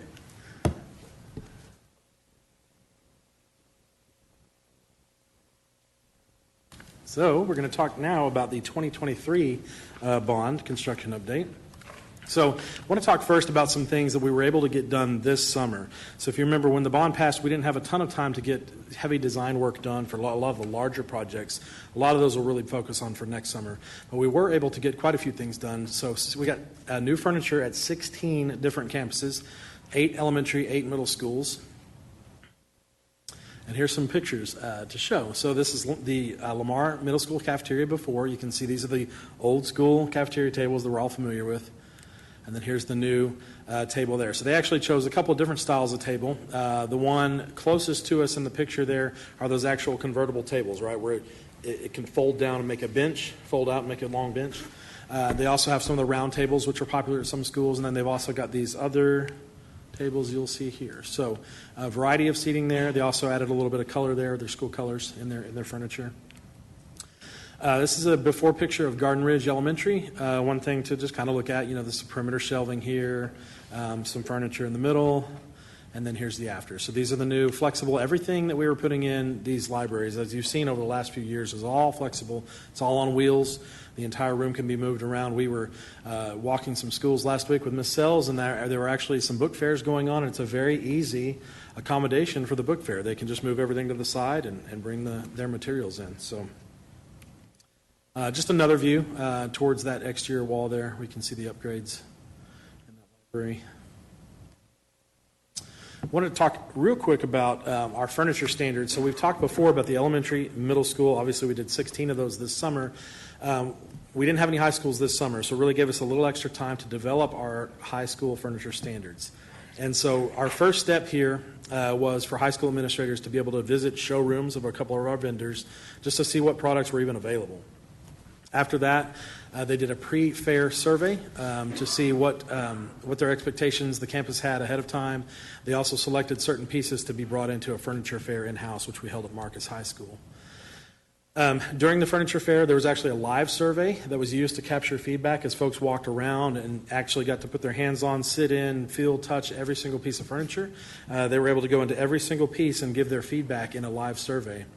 Those survey results were then utilized to help kind of develop those initial standards. Then meetings were held with all the high school administrators, department directors, our chiefs, and everybody to really talk about and confirm the final furniture standards for the high schools. And everybody got a vote and kind of determined that was the standard. These standards are then being used to select the actual furniture pieces for each campus through a series of meetings. And so I've mentioned before, there's a lot of work that goes into these furniture purchases. So there's actually several meetings that have to take place to talk about what the needs are, then finishes and colors and all that kind of stuff. So those are ongoing now for Hebron High School 9th grade and LHS. After the furniture is delivered, there is a furniture training, and it sounds kind of silly, but it's actually been very beneficial. And so really the style of furniture that we're going with now is super flexible. It can be used in many different configurations. Sometimes there's lower tables and higher tables, and some teachers may not know how to set that up. And so the training has been very beneficial for folks to kind of see what's the intent, the design intent of the furniture, and all the different ways that you can use that. And then after post-occupancy, we have another survey that we send out just so we can get some lessons learned on our end to make things better the next time. So very in-depth process that you can see for high school, for all of our furniture standards. This next slide, I mentioned Hebron High School, 9th grade, and LHS. So this is kind of their current schedule, right? So we are really right in the middle of all the meetings. Our goal is to try and get purchase orders on before the end of the year, before there are actual price increases for the new calendar year. So we're trying to beat that window there. That new furniture would be then installed next summer at those two locations. And the reason it's only those two locations, the other high schools have a 20-year life cycle maintenance repair project, and the furniture will be a part of that actual project. So a couple of snapshots. This is a picture of our pre-survey that was done. Just a Google survey there, and just a couple of pages from it. Here's some images from the actual high school furniture fair I mentioned was held at Marcus High School, so not too long of a drive for our folks, but you can see all the different pieces of furniture, all the different chairs in that top left picture, different storage cabinets, all the fun soft seating pieces, lots of different colors, fabrics, textures. Then you can obviously see people walking around, talking, taking a look at the furniture, hugging Dr. Rabb. And then this was a picture of the survey during the furniture fair. As I mentioned, so as you're going through, there's an image of each individual piece of furniture. And so you are given a device to go ahead and give your evaluation of each piece of furniture as you look at it. Picture of the furniture training, a couple of furniture trainings that were held. And then a picture of that post-occupancy survey. And so again, a very in-depth survey. It's got each individual piece of furniture, and you can say whether it's working great, it's not working at all, totally do something different next time. So for the rest of the work we did this summer, we also had 5 locations that received new flooring, 4 locations that received new casework. So some images of that. This is Griffin Middle School. So the issue at Griffin Middle School was with moisture content in the slab, we had a lot of glue seeping up between all the seams of the VCT, the entire first floor. There's a couple of images of that actually show it pretty well on the screen there. Then this is the new LVT product that's there now. We actually used 100% relative humidity glue to mitigate any moisture issues on that slab, and it just turned out great. Another image down the classroom hallway. Here's a before picture of Independence. So you might ask, why did we do flooring and not a 20-year? Because if you remember, carpet is on a 15-year life cycle. Everything else is on a 20. So we did still have some campuses that had carpet in the classrooms, and you're going to see a couple of those now. So Independence, obviously carpet in the classroom here, it is now gone. So there's a picture of the new flooring as well as their new furniture. So here's a before picture of Garden Ridge. This shows their casework with the fantastic color in the back there that was popular maybe in the early 2000s, and their furniture. Here's a picture of now. So their new furniture, new casework. And you'll see we actually got to kind of use the same finishes on both because we did both at the same time. So everything really matches, looks really, really nice.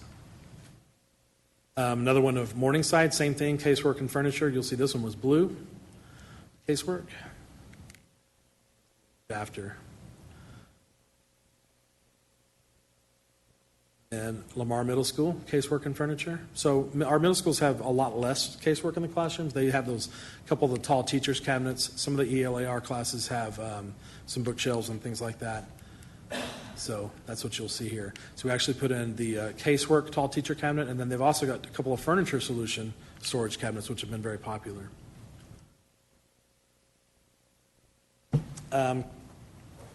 Another project that we did this summer, we did 7 complete playgrounds. So you'll see the list of playgrounds there. These were our enhanced accessibility playgrounds and shade structures. So 7 different locations. And then we also had some shade structure only locations. You'll see I have listed if it was a pre-K shade structure only or the main or both. So here's some before pictures of Indian Creek's playground. One thing I do want you to notice, and I put this picture in there for that reason, this is the wood 5-bar wood chips that we have on all of our playgrounds. We've had that for a long time now. You'll see that our new playgrounds, these enhanced accessibility playgrounds, have a synthetic turf underneath them. You'll see the new shade structure there. And as we go through these pictures, I really want you to focus on a lot of these periphery play elements. So we've had the opportunity to go out several times now to see children actually playing on these playgrounds, and there are a ton of kids playing on every piece of this equipment. So it's not, I really was pleased to see it's not isolated equipment kind of out there on the edge that nobody's going to touch. It really is fun. Lots of different elements. You'll see, this kind of seesaw element here, these little rocker elements here. This is kind of up above the main playground playground structure. So you'll see the main playground structure itself is very similar to what we've had as a standard here for a long time. Still accessible, has the ramps that get to all the different areas. And then here's a picture of Lakeland before. So again, wood chips that aren't necessarily staying where they're supposed to stay. And then the new playground there. So you can really get some good views of some of these extra elements here. This piece here is a lot of fun. You can have students can actually challenge each other. You can have two students kind of playing a game together on that piece of equipment there. Then I did want to point out here, so if there is any concern, swings a lot of times have no grass underneath them because obviously the feet dig into the ground. So you'll see we put these big, thick, heavy rubber pads underneath to protect the synthetic turf. Also see the accessible swing there in the back bay.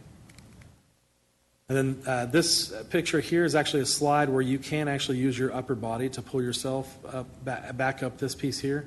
And we've seen hundreds of kids using this and having a lot of fun. Okay, so a list of ongoing construction. Our original goal was to have some of these done this summer. Obviously, the marquee replacements.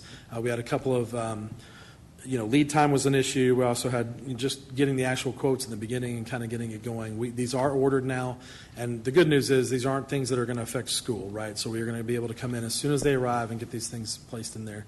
So marquee replacements were Garden Ridge, Lamar, and Old Settlers. Lamar was actually going to be a digital marquee because the town of Flowermount allows that at their middle schools now. Also, Griffin Middle School STEM logos. We're currently working on the track and field lighting at all 5 high schools. And the Arbor Creek interior bleacher replacements, if you remember, came back to the board because the vendor was no longer part of that co-op that was originally approved.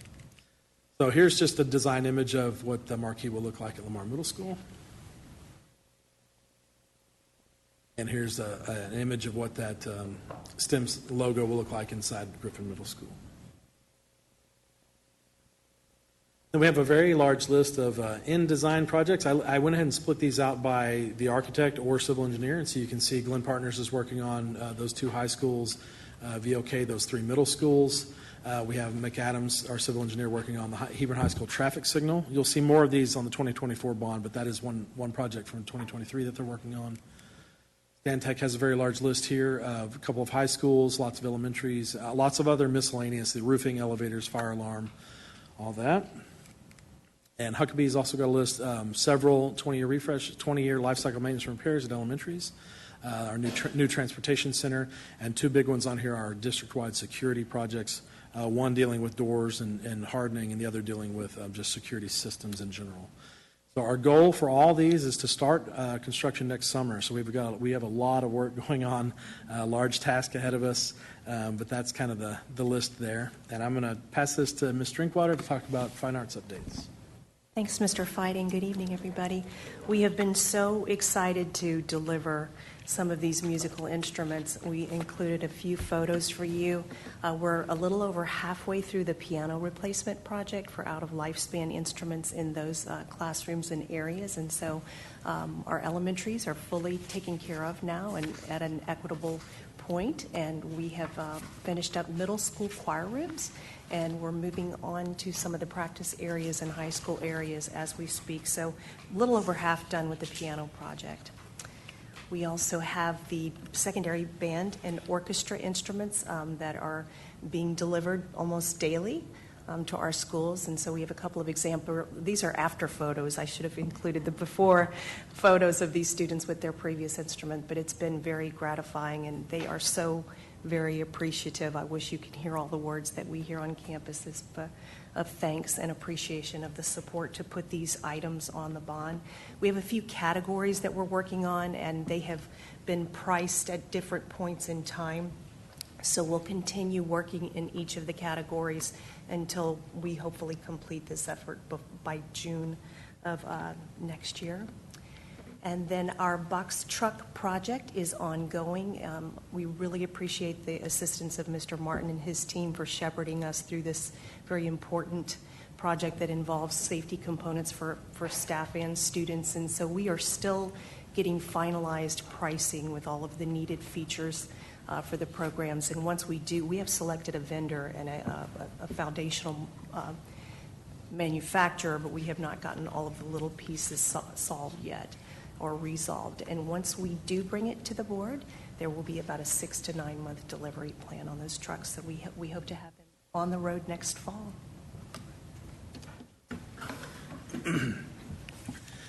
So I'm not Matt Garrett, but I'm going to hit his slide real quick.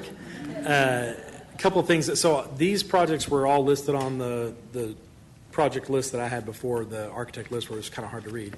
I want to focus on two specifically on this slide. One is the emergency responder radio antenna system. That is actually in progress now. We have 2 vendors, as you know, that the board approved to complete that project, and we hope to be done by spring of next year with all those locations. I mentioned already the door hardening, but the last one here, the weapon detection scanners, they're in the demonstration phase. They actually had a live demonstration last week, and so they're in the evaluation phase from those demonstrations. So. All right.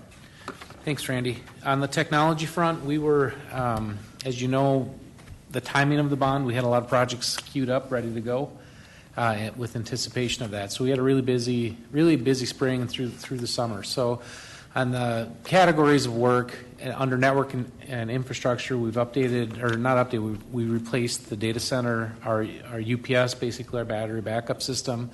We completed our virtual server hardware, which would really be phase 1, as well as our enterprise backup system.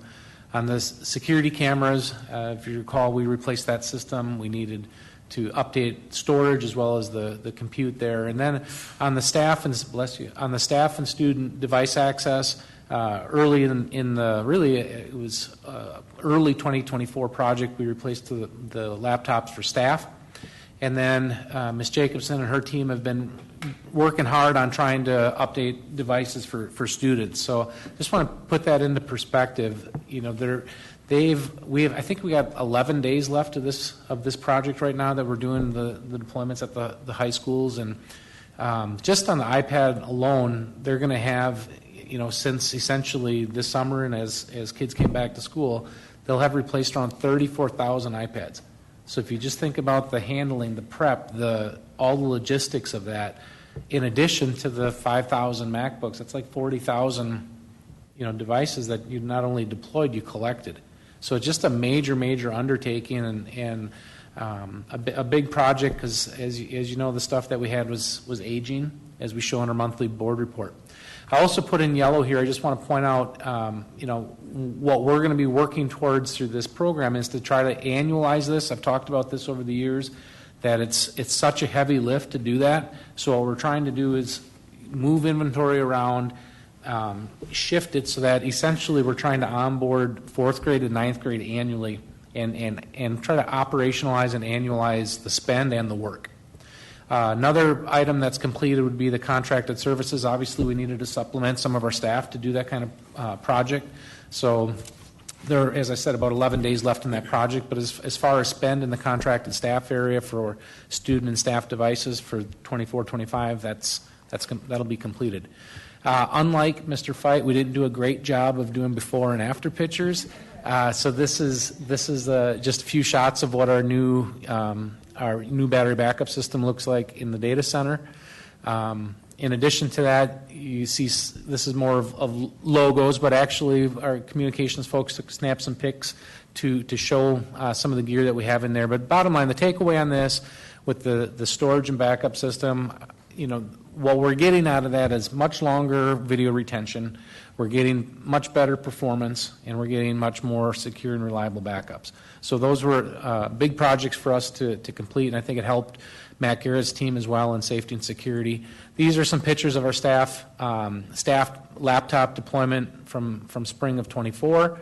And then I threw 2 pictures in here for our student deployment. Obviously, we run them through quickly, try to do it efficiently, and get the devices in the hands of kids. Again, our team's just done a fantastic job of making this project a success. Looking forward, and obviously each month we're bringing items, and we have more tonight for projects that are really underway.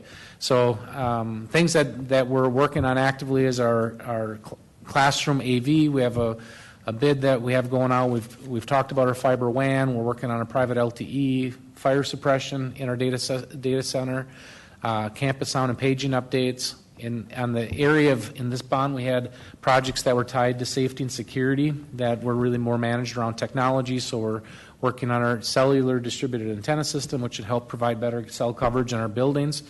Update some of our other critical communication systems. I'm going to talk a little bit later around expanding our network for cameras. And then we still need to do on the staff and student device side our program-specific devices, and then also staff iPads. We have not addressed that. That's something I shared we plan to bring potentially as early as December. And then obviously in our enterprise application area, we're in the process of implementing our ERP system. We're still on track to have that go live at the first of the year. And then as you recall, the board approved the moving forward with updating our student information system, but that's going to be a multi-year project. And then obviously there's some additional staffing needs that we'll have in those areas as well. So with that, we'll take a break and ask some questions on 2023 bond. Dr. Bonner. Mr. Fight, thank you for that was a lot, but thank you for the couple things I found. I thought about it was a lot when I was looking at it at home. The survey on the FFE, so thank you for that. So I wanted to thank you for that, and I'm appreciative that information is being sought from staff on usage and that sort of thing. And Ms. Drinkwater, thank you so much for sharing the pictures of the fine arts instruments and all that. And it just reminds me of what a thankful opportunity we have in Lewisville ISD to support fine arts. You know, during a time of budget constraints, some districts might cut fine arts. We see that happen, right? Our district did not do that. Our community did not do that. And I'll tell you, and we all know this, there's a direct line between community financial support, student success in fine arts, and recruitment, growth, and retention of quality staff.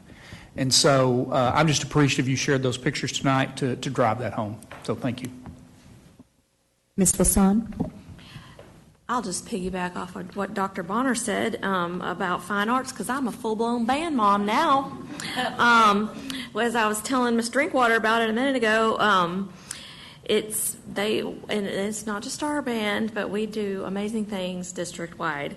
So, question about the instrument. I feel like one time you and I were talking, and you were saying that sometimes it was going to take a lot longer to get, a tuba versus a saxophone or whatever.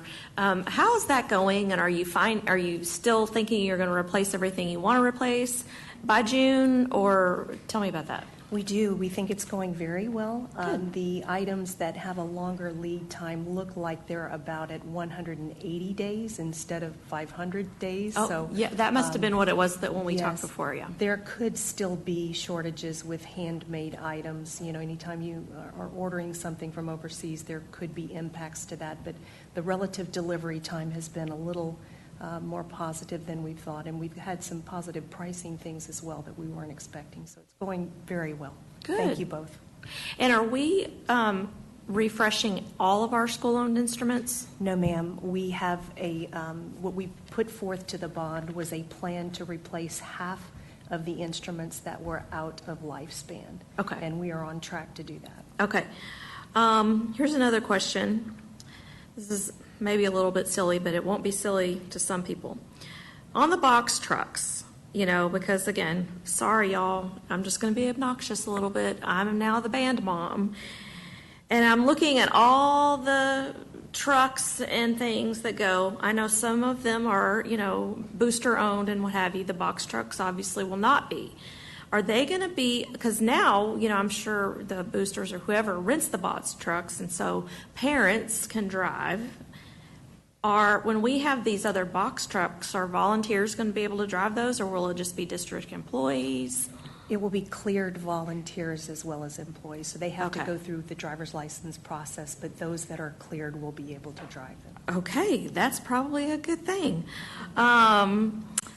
Okay, marquee replacements, I know we've talked about this before. I can't believe Flower Mound has letting us put a digital sign in front of Lamar, but we're not allowed to do it in front of the other schools?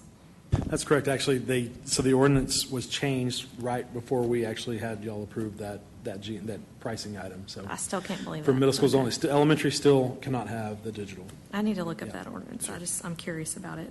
And then I shared this with you already, Mr. Colbeck, earlier today, but, my son got his iPad this week, and it's really cool. And then he was showing, all of us that have the ninth graders, it's just really slick. I mean, the case, and he does like the touchpad, and, it's very slick, and he just thought it was fantastic, so yay. Thanks for the feedback. I will shout out to Marcus Band that Miss Lassonde used to drive a bus.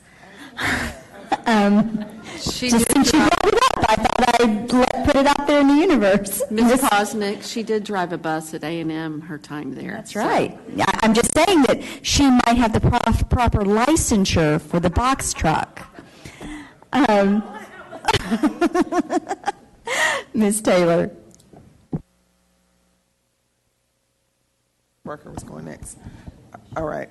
I just wanted to say ditto to what, I'll use Ms. Aklatib's thing, ditto to what everyone said, but I was really excited about the how the playgrounds look. I'm just, I passed by, I think it's McAuliffe, and I was like, this looks so amazing, and just the turf and how that has happened. And I think I mentioned to this board, I had volunteered, I think at Lewisville Elementary, maybe a year or so ago, and I talked about how a little girl came up to me and, I was asking, what can I do to help, or what do you need? And I was thinking she was going to ask for steak at lunch or something like that. And she asked for a shade structure. So I was really happy to see that because she said it gets hot out there and I wish we had a shade structure. So I think that is important to highlight, and also just, how our community supports those sorts of things to support our kids. And I think, I would be remiss if I didn't mention that.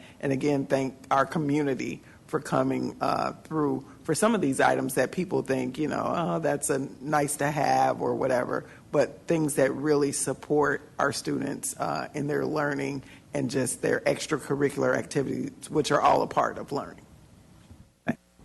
Dr. Barker. I just wanted to say I was visiting the Colony High School last month, and first of all, the multipurpose facility is really impressive.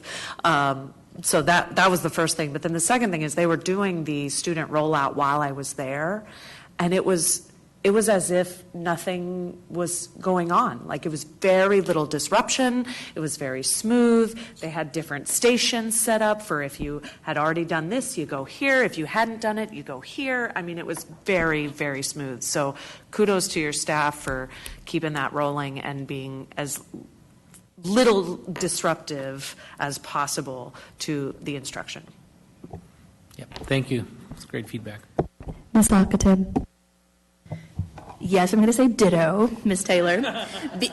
In sentiments to everything that my colleagues have said, you guys have really taken strides with everything that the community has voted and approved and entrusted us with, and for us to be able to provide it to our students. And, like Dr. Barker said, some of these things might seem very small to others, getting a new tuba or a shade structure or the game where they can challenge each other at Lakeland.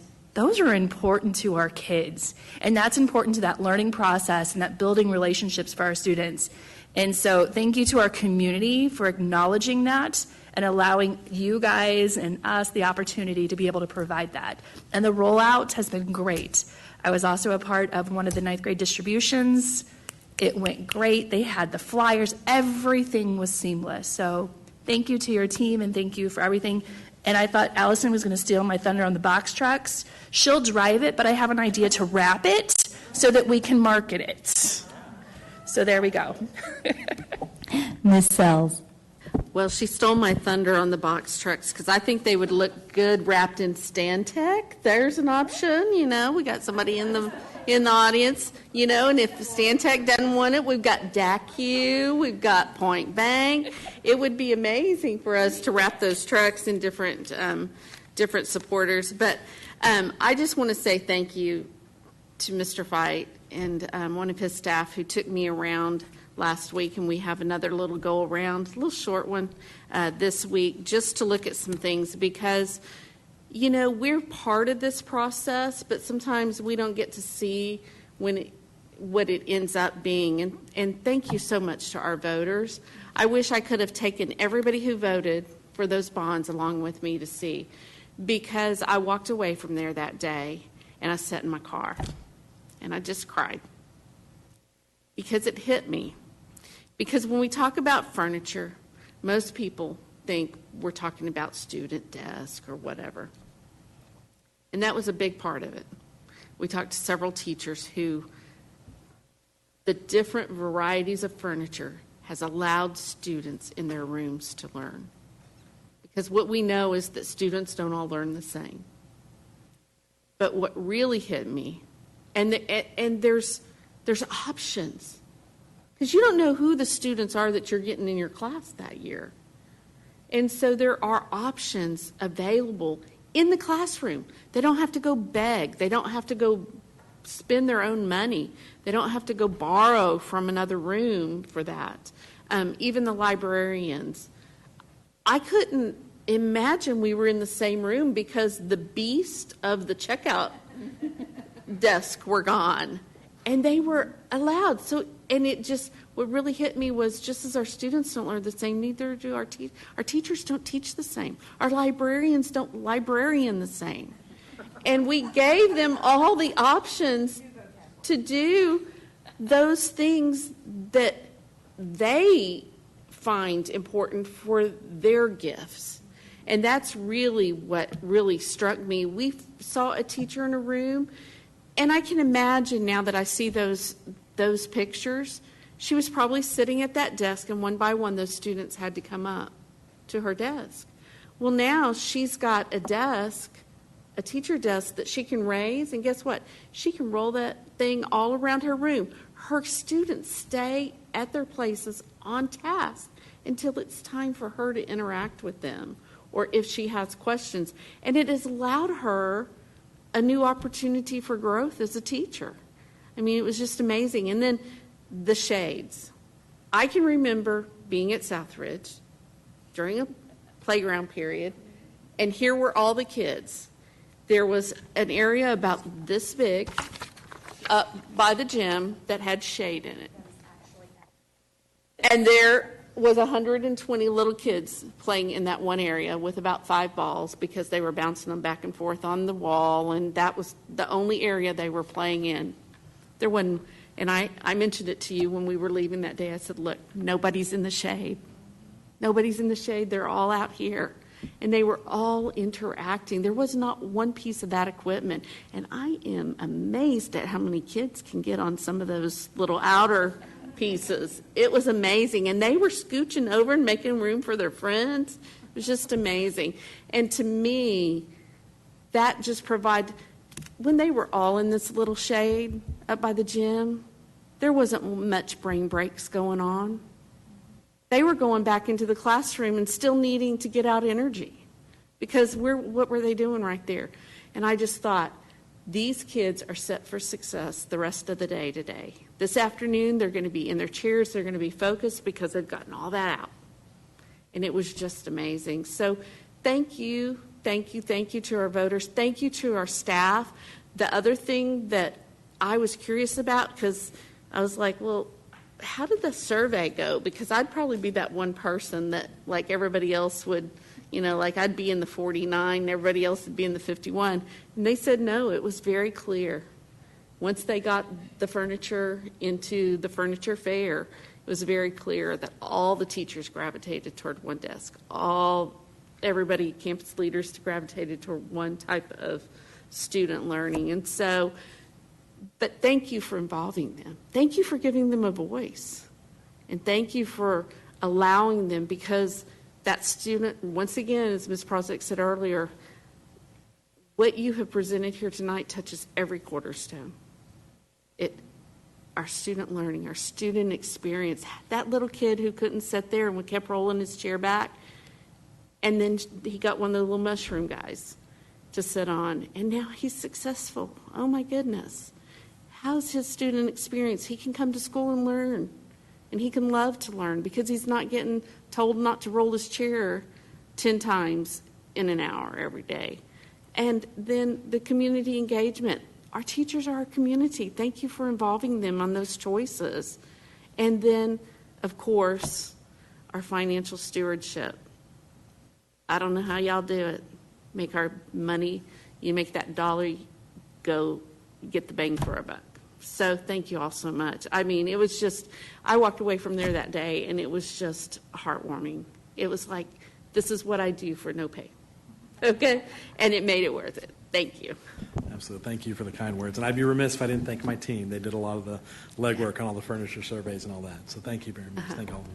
Well, I just would like, number one, to say there could be a bingo card square done tonight, perhaps. Yeah. And also, I'd like Dr. Rapp's review of the seesaw of the new playground equipment. I, too, join Ms. Sells in saying you get a lot of little friends. You do. On that equipment, and we just kept not only piling people on the seesaw in the middle, but the big swing, people kept piling on, and they were like, Dr. Rapp, come on here. I was like, I can't fit on there. And they're like, oh, no. So, yes, I concur. You can get a lot of people in this equipment. But I just sit here as I'm listening, and the pictures are, just it's transformational to see the spaces. But I just, thank you to you, board, for the courage to put all of that. I mean, just a little, not even a year ago, were we in the midst of getting ready for a November ballot. And not only to put out there what was on the November ballot, but to include a Vader, and Amanda Brim's twitching right now as I'm bringing it back up. But also then to go back out in May and just this leaves a legacy for this district for a really, really long time. And I'm just so proud to serve alongside of all of you, and I just thank you for your courage. So thank you. Do we have seesaw pics? That's my only question. Oh, yes, there's photographic evidence. Of Dr. Rapp? Yes. Okay. Yes, All right. that picture shows up in so many places. Okay. All right. Just when I think we have used it enough, it pops right back on up. So, Pics or it didn't happen. So, You are correct. So I would say that we may have put it out there, but our voters approved it and our community approved it. And I think that says, as many of my colleagues have said, a great deal about how our community supports schools. But we're not even to 2024. Bring it on up.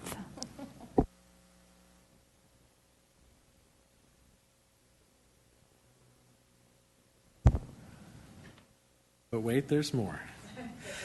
So, if we didn't have enough projects that we just showed that we're working on, so now 2024 bond, we're very excited actually. This was the bond that passed in May. These items are athletics related items. There were 3 different propositions, and I will go through these slides. So no pictures here because we don't have any work completed yet, but we've got a lot in design.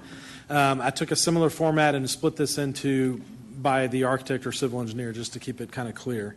So we're working on the new football scoreboards for 4 of our high schools, our new stadium lighting at all 5 high schools. We're working on the East Side Aquatics 20-year life cycle maintenance and repair design right now, and also the West Side. So those two, we will probably combine those. We won't do the West Side work until the East Side work's complete, but that's its own proposition. There's really nothing else we can use that funding for, so it really makes sense to kind of pair those up. We also are working on the Flower Mound and Hebron Stadium 20-year life cycle maintenance and repair, also the Hebron High School Fieldhouse renovations, and Hebron High School baseball softball renovations. And then our civil projects that were recently approved, we got those tennis court resurfacing at 3 high schools. We have our synthetic turf at all 3 middle school game fields. That's Shadow Ridge, Griffin, and Harmon. We have our synthetic turf at 1 practice field per high school. Our track replacements at Downing Middle School, Shadow Ridge, and LHS Harmon. and our baseball softball field lighting upgrades, synthetic turf for all of our baseball softball fields. I have on here except the Colony High School softball. If you're seeing this at home, please don't think we're slighting them. They actually got synthetic turf in the 2017 bond. They're the only ones that have it. And then track replacements at 4 of our high schools. And so that very quick rundown, but those are all the projects that we're currently working on. Our goal is to begin all of those projects you just saw next summer, if not a little bit sooner. So we will have a lot of GMPs coming to the board, especially in springtime of next year. And so I'm trying to be cognizant of that, please. There will be some meetings where we do have a lot of them. It's just there's so many, it's going to be hard to spread them all out. But anyway, with that, I'll be happy to answer any questions on the 2024 bond. Are there any questions? Everybody got everything out in 2023? I will ask this, and I do not expect an answer tonight because I know there's something going forward with all due respect to the architects in the room. I'm very curious to see what kind of savings we see in just doing the civil engineer portion for those projects and not having to double up and use an architect who then may then go out to a civil engineer, et cetera. So I'm curious to see what kind of savings we have on those projects. And I know we don't know that right here at this moment, but I'm excited because that stoplight at Hebron High School cannot get there fast enough if you were trying to leave the game the other night. That's all I'll say on that. Gotcha. So thank you all very, very much. Mr. Colbeck, you'll be staying with us, as I see. Yes, we will. They're going to pull up a new presentation. This is essentially 2023 bond projects that we're bringing forward as discussion in preparation of really our consent items for our board meeting this month, and then looking ahead into into November. So this format should look very familiar, where we're talking about the planning process and timelines. So with that, I ask Mr. Langford to come up and join us. He's got a lot of projects going on right now in the area of network and infrastructure, so he's going to give you an update on where we are and where we are in the approval process timeline for each of these projects. Thank you. So the first project, data center fire suppression system, we've discussed this twice before. It's a 3-step process for the new fire suppression system here for the LISDAC data center. You've already approved the engineering services and the construction delivery method. We've gone out for bid and are ready to bring that back for full project approval. You'll see that as an October consent item. The construction delivery method for the private LTE project, again, this is for the private LTE system we're going to be putting at the high school campuses to provide connectivity at areas that it's either very difficult or impossible to get connectivity to in a lot of the outbuildings, concession stands, stadiums, things of that nature. We discussed the engineering services in September. Our goal was to bring forward the engineering services as a September consent, but there were some delays in getting the quotes for those services. We have the quotes now, so we'll be bringing forward the engineering services in October, as well as the construction delivery method in October for that project, and then we'll go out for bid and bring back the full project approval at a future board meeting. Next item is a new project, I should say. It's the engineering firm for the expansion of the exterior cameras and the network to support those cameras. This is going to be for expanding cameras in areas like parking lots, on the outside of buildings, cameras to cover athletic fields, outer areas, in some cases cameras to see the street, because we need to view the streets at some campuses where we can't do that right now. So this is a safety and security technology project. We're working with safety and security on this. This is for the engineering services. This is another 3-step process project. So you'll see the consent item for the engineering services in October. Then we'll come back at a future board meeting with the construction delivery method, and then at a future board meeting with step 3 to the full project approval.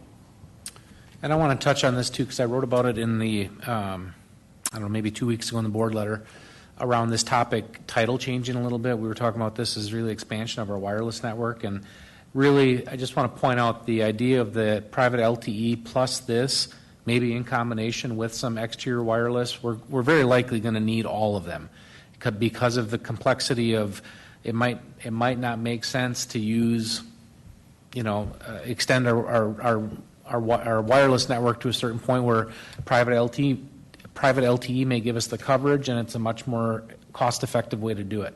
So what we're looking at is kind of order of operation here. try to address the LTE. Chris has had conversations with Matt already too, even looking at LTE-capable cameras as a possibility, which some of that stuff exists. I've had some conversation with athletics as well, how we use Huddle, looking at the potential, do they have camera gear that actually works on those types of networks as well. So what we want to do is obviously extend our network to these areas that currently do not have coverage, and we're going to need probably all three different types of technology to do that. So next steps, this is again just summary for consent. As Chris said, the fire suppression, private LTE, and the construction delivery method for private LTE, and then the engineering for expansion of our exterior cameras and support network. That'll all be on the meeting on the 21st as consent. And then as we foreshadow, November, we'll be looking to bring basically our cellular distributed antenna project forward, our construction delivery method for the camera, exterior camera and support network. And then, as I said before, we're collecting a lot of Apple devices.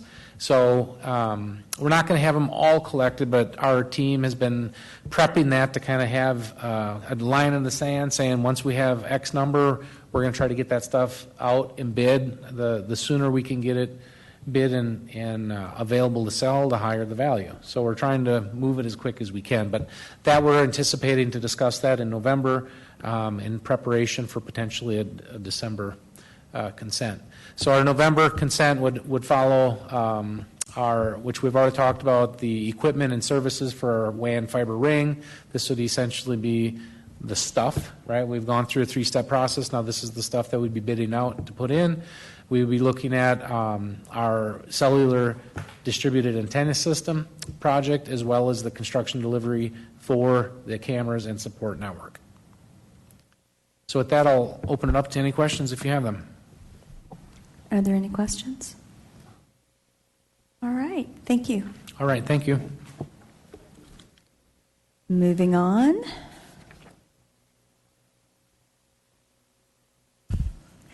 And he's back.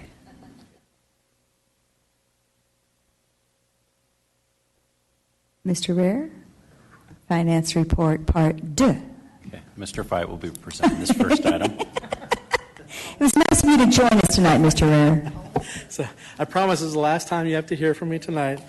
I have one discussion item tonight. It's construction delivery methods for select 2024 bond projects and the Hebron High School traffic signal, which was a 2023 bond. We wanted to get that all in there. So two things to point out here.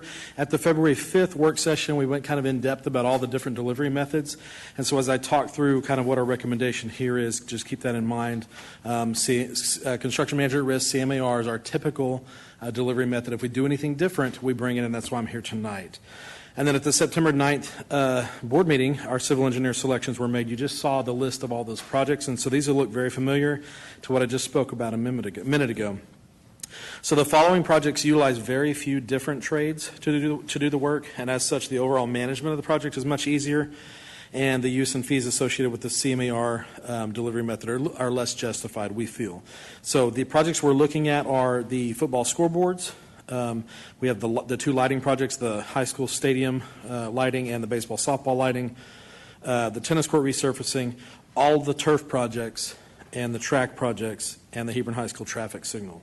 So I do want to point out that on the Hebron High School practice field turf, we are wrapping into that project the retaining wall that needs to be rebuilt. I mean, this is the time to do it. We'll have all the heavy equipment there doing the field anyway, and that we do need to rebuild that wall. So there will be more information coming about that and funding and things like that. This item will be brought back to the board as a consent item on the 21st. And I should mention, I didn't even mention our delivery method. Competitive sealed proposal is what we are proposing to use. Again, there are a lot of firms out there, a lot of companies out there that do just this type of work, right? They work on tennis court resurfacing, or they work on synthetic turf and things like that. We really feel like CSP will give us a good value. We feel like we'll get competitive bidding, and also because it's the CSP, there is a proposal aspect to that, so we're able to kind of see what work. It's not just low bid, basically. There's a whole bunch of other evaluation criteria that go with that from Chapter 2269 of the Government Code. So with that, I will answer any questions you may have. Are there any questions? You are excused. Thank you. Thank you so much. Y'all have a good night. You too. Now, Mr. Rare, we I get to hear will from present you. now, yes. Very exciting. Yes. So the first item is a resolution adopting the 2024 property tax roll for your consideration. So Texas Property Tax Code, as well as board policy, requires the board to approve the tax roll each year. The tax roll is prepared by the Denton County Tax Office using the taxable value information from both the Denton Central Appraisal District as well as Tarrant Appraisal District, as well as the tax rate that the board approved in August to calculate a tax levy. On page 168 of your board book is the 2024 property tax roll summary, which indicates a taxable value of $61.5 billion and a total levy of $644.7 million.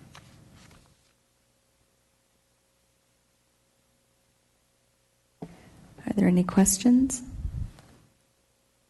All right, moving on.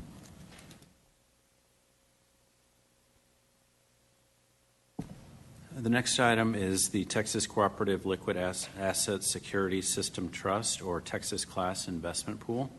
Board policy CDA states that a district may invest its funds in an eligible investment pool if approved by the board.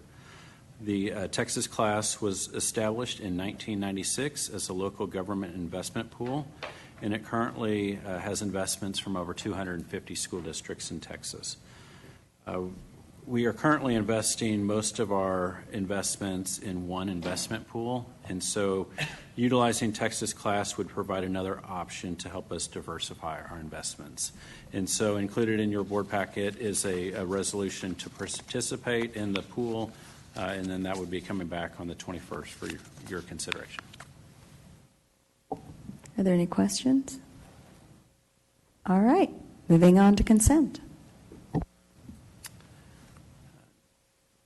Included in the consent agenda preview are two bids that will be on the October 21st board meeting.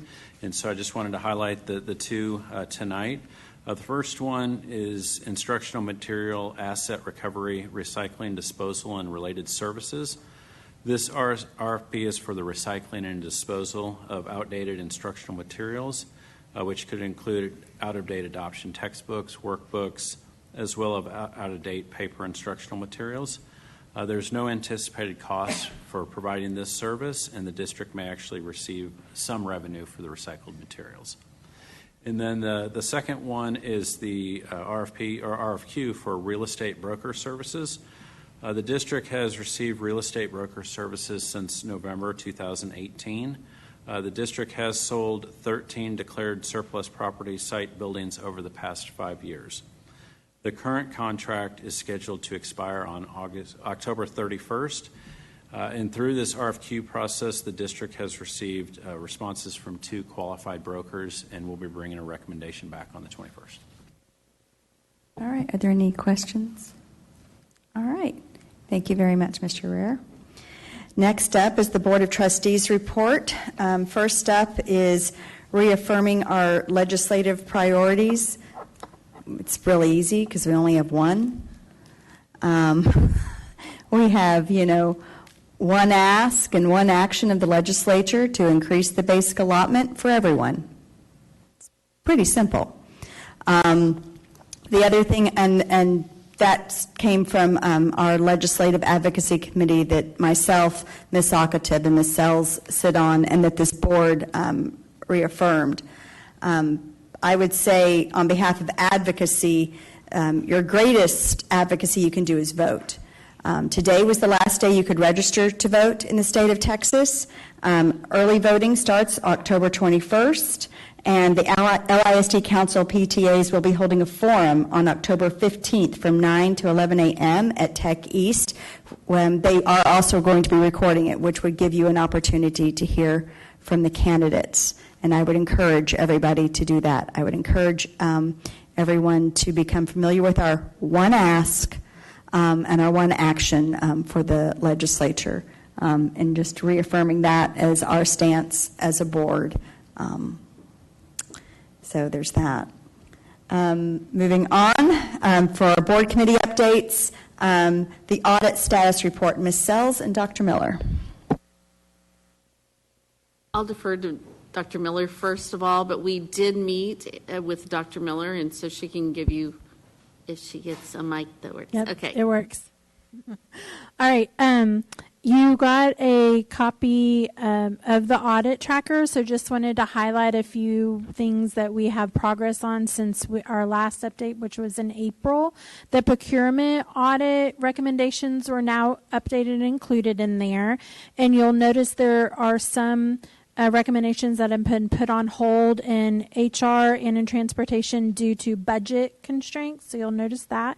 And then also in the student services recommendations, there's been some progress on the student information system work that we're doing. So those are the major updates, and then that was the overview you got, but if you go into the document, then you can see extra notes on the side if you have any other specifics you're looking for. And Ms. Prosnick, I think that this committee would like to dive deeper. We noticed some things that we felt like that maybe should have been addressed, but has not been addressed. Notably, the first Gov 1, expand the board self-assessment to incorporate input from stakeholders. It's not that we're not doing something, but we have not noted it on this audit, and we don't see a plan of action for that. And so, of course, as we did when this audit was first created, there was input from all of us. And so we would like to move forward in creating a more input of the entire document from this board, because this board is a very different board from the board that adopted this audit. And so I feel like that there's some learning curve that could happen, but also some movement on some of these if we could do that. And so I'm not sure how that looks like. That might be a private conversation between you and I and Dr. Rapp to move forward with that. It may have to include it in a board work session or maybe at a board retreat or something. I know we've got one coming up, but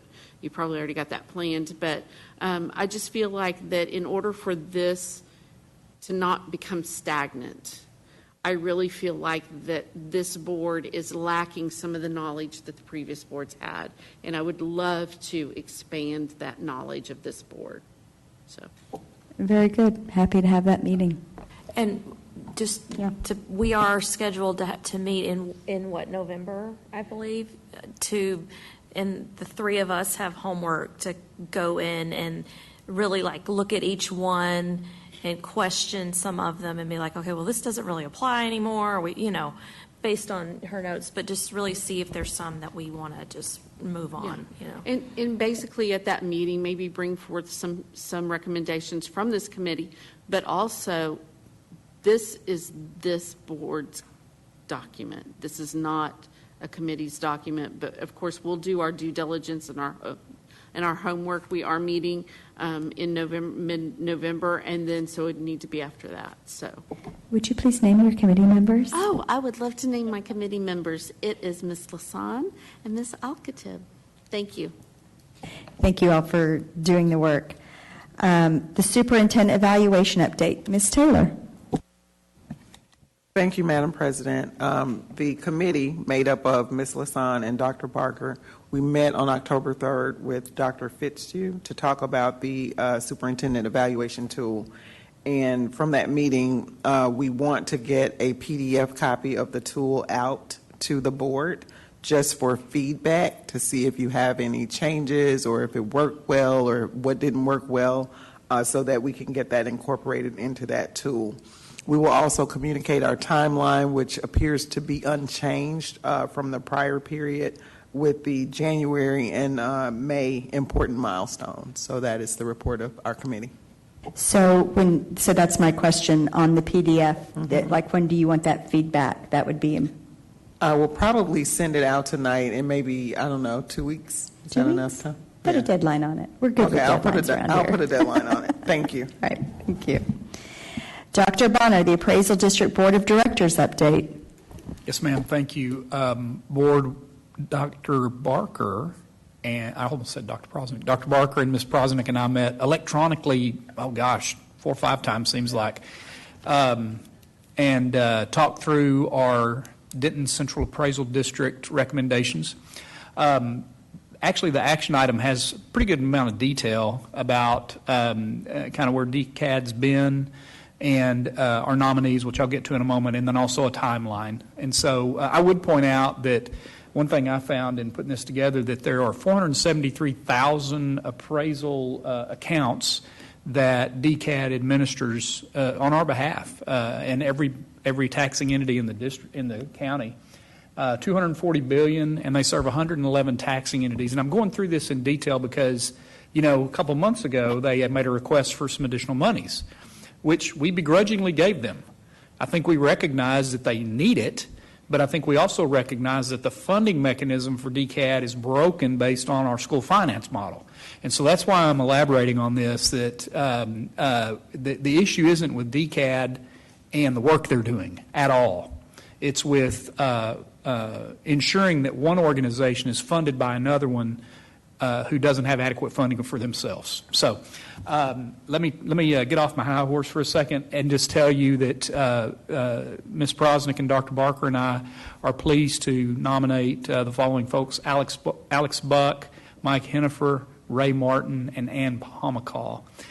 Two of whom, Alex Buck and Ann Pomacall, are current members. And we'll have an opportunity to apportion the votes that were allocated by DCAD, and then vote on that as a board, I think before December 15th is what? For us, it'll be before December 1st. Thank you very much. So before December 1st. So unless there's anything else, I'm finished. Any questions?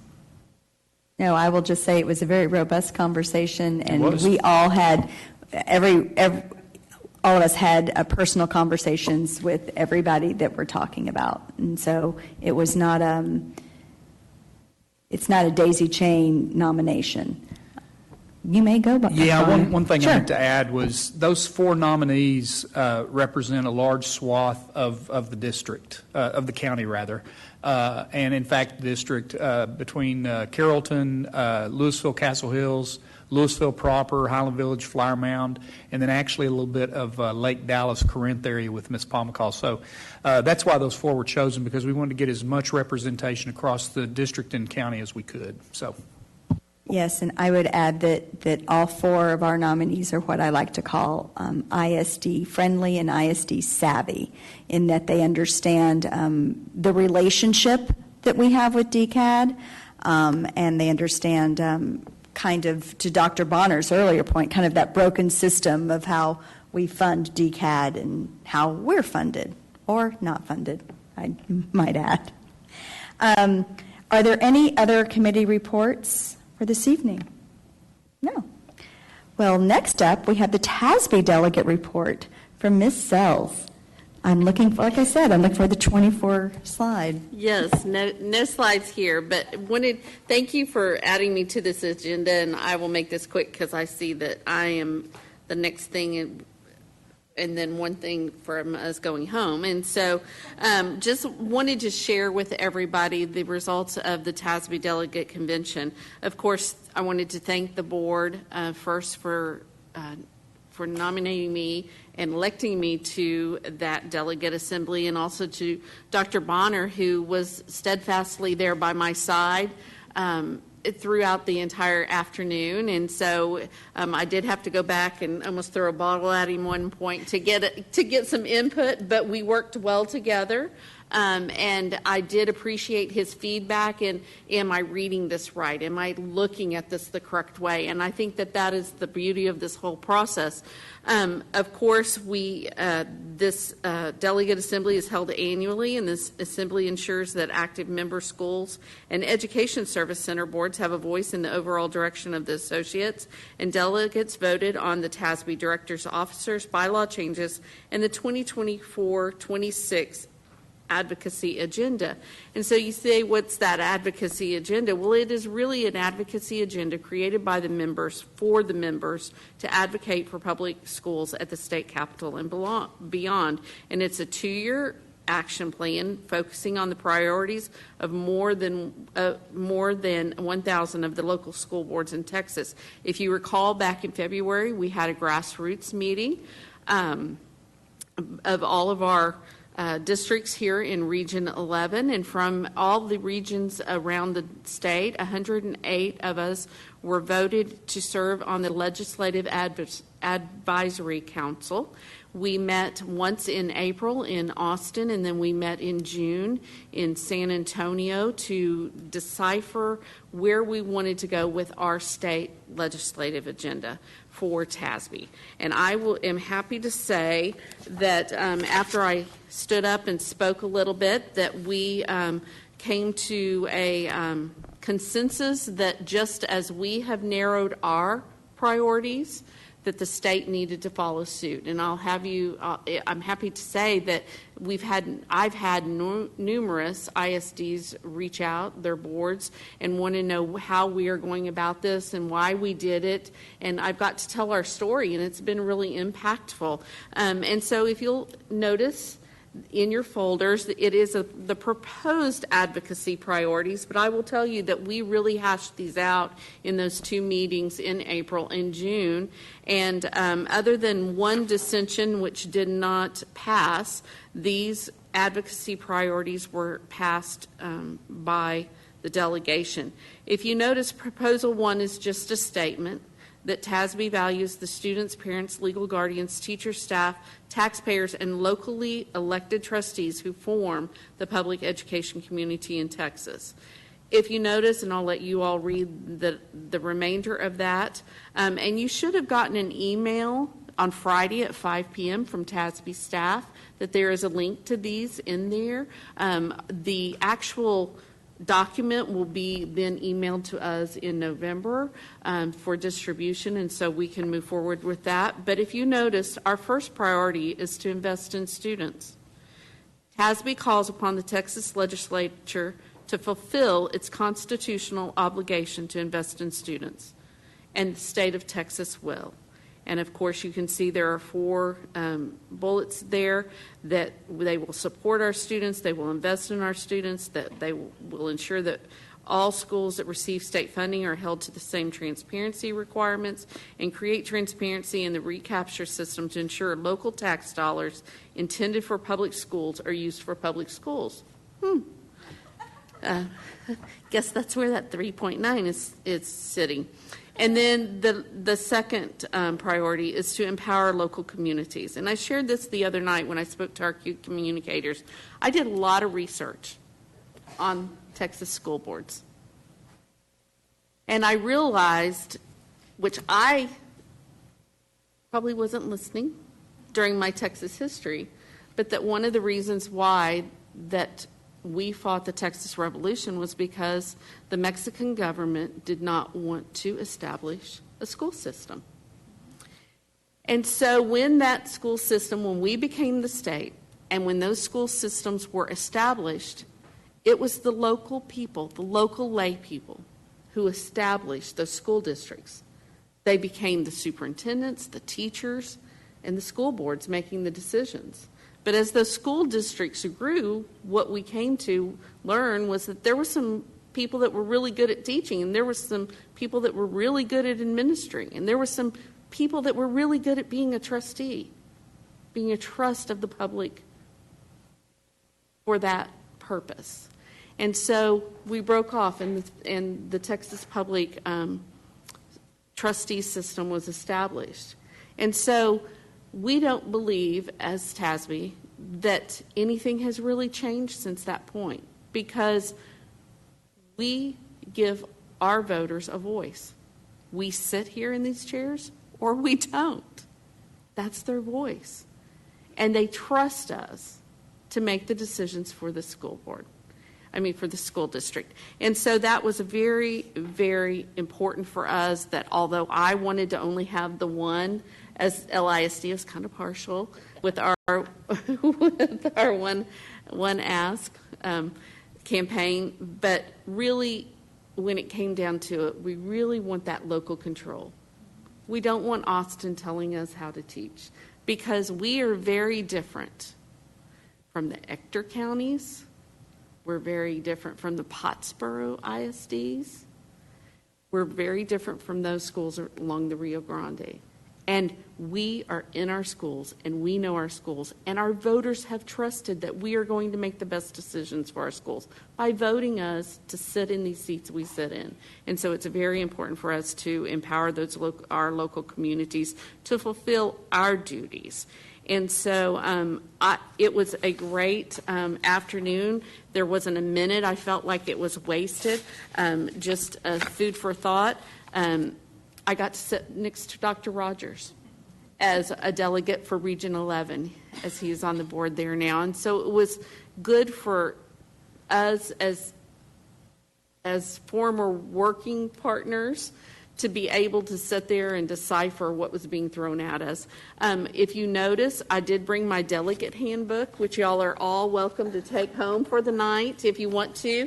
There were about 30 resolutions also passed that school districts had submitted, and there were some that were not. And I will tell you, it's an interesting read. I know you don't believe me, but I'm willing to share my delegate book. It's very good.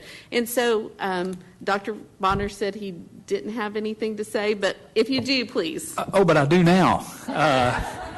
I do not have my delegate handbook. It's in the River Center in San Antonio still. If you're interested, you'll need to get Catherine's. And if you ever have served, if you want to serve as an alternate, if you haven't had that opportunity, I would suggest you embrace that, but be ready to be consigned to the back of the room in steerage. I tried to sit with Catherine and Dr. Rogers so we could probably mess around, but a little lady came up and told me that was not going to work and to get to the back of the room, which I did. So just know what you're getting into next time. We appreciate your service on behalf of the board. It's important work. It's a way of making sure that our voices are heard, and I thank you for your time in the back of the room, Dr. Bonner, and in the front of the room, Ms. Sells. Next up, action items. Consider approval of a resolution nominating candidates to serve on the Denton Central Appraisal District Board of Directors. Dr. Bonner. Anything to add from your previous? All right. Would someone like to make a motion? Dr. Bonner. Thank you, Ms. Prosnick. I move that we, the Lewisville ISD Board of Trustees, nominate Alex Buck, Mike Hennifer, Ray Martin, and Ann Pomacall as candidates in the election of the Denton Central Appraisal District Board of Directors. Second, Dr. Barker. Any discussion? All those in favor? That's unanimous, 7-0. If there is no further business, this meeting is adjourned, and the time is 8:31. Board, I do need you to stay for a short video.